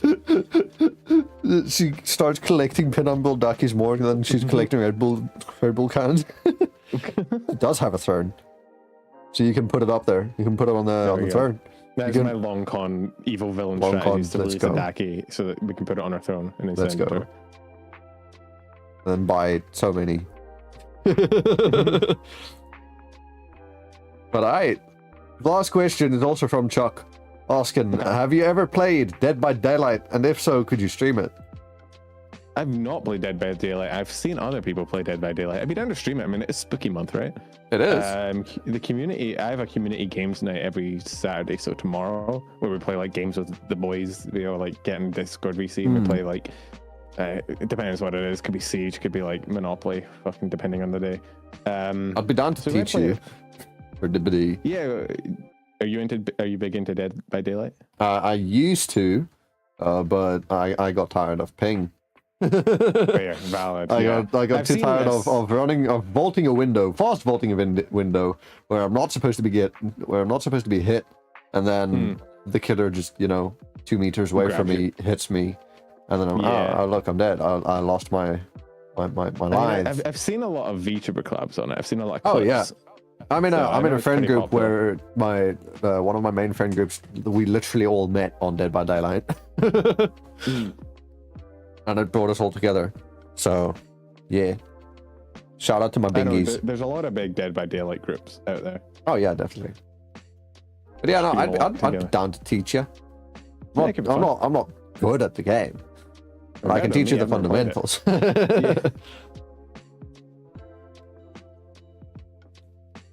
But yeah. All right, I'll give it a look. Right. Well, I didn't realize so many of my community were playing Dead by Daylight, but all right. Nobody bothered to tell me, but I guess this is how I found out. All right. I guess your community wants you to play DBD. Guess so. All right. Well then, with that, I feel like we've had a pretty good episode. Yeah. Yeah, it's been fun. We've talked about a lot of stuff. I do actually have one last question for you. Okay. One that I stole from VTuber Talk. And the question is, what does being a VTuber mean to you? I feel like it's a good question to end off the show. Oh, shit, man. What does it mean to me? Yeah. It's a hard one. Really, I guess it just... Ultimately, being a VTuber is really just a way for me to connect with other people, right? Like it's a means really through which I can sort of interact with people that I enjoy interacting with more than anything. So being a VTuber in itself probably isn't as meaningful to me as it is other people. It's more VTubing is the way in which I communicate with people, right? Whether it be my community or other VTubers. So it's more of like a means of communication and an interaction more than anything else. But that in itself is pretty important, I think. More than anything, I think it's just given me the opportunity to sort of befriend a lot of people and meet a lot of cool new people and be part of a lot of cool communities, which is pretty sweet. Oh yeah, that's a solid answer and a good one to end the show off on. So, for the last time in this episode, and almost the last time in the season. Yeah. Thanks everybody for stopping by. Once again, before I completely do my outro, once again, go check out fnv.co.co, go check out Penumbral. And yeah, with that, thanks everybody for stopping by. I have been your host, Zara. I thank my wonderful guest, Penumbral, for being an amazing guest tonight. Oh, right. And thank you for having me, man. Yeah. And we'll see you all in the next episode of FNV, which will be last episode of the season next week, Saturday, not Friday, because my guest is a doctor, as I mentioned. And doctor schedules are hectic. Busy. They're hectic. Trust me, I work for one, I know. But yeah, so thanks everyone for stopping by, and I will see you all next time. But until then, ciao for now. Bye.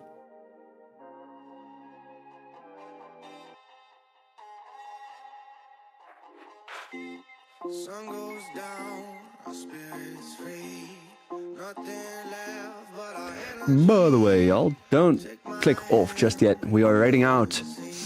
We're going to be writing out to a person that we talked about earlier. We're going to be writing out to Kilia Kuriyami from AN, who's doing her 48-hour birthday donathon. So, yeah, the raid message will be Kappa Zara FNV raid, ! Kappa. Just like that, you can copy paste it multiple times and have it in chat like that. And yeah, we'll head over to Kilia's channel over there. Say hi, be nice always, and I'll see you all next time.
We will be writing out now.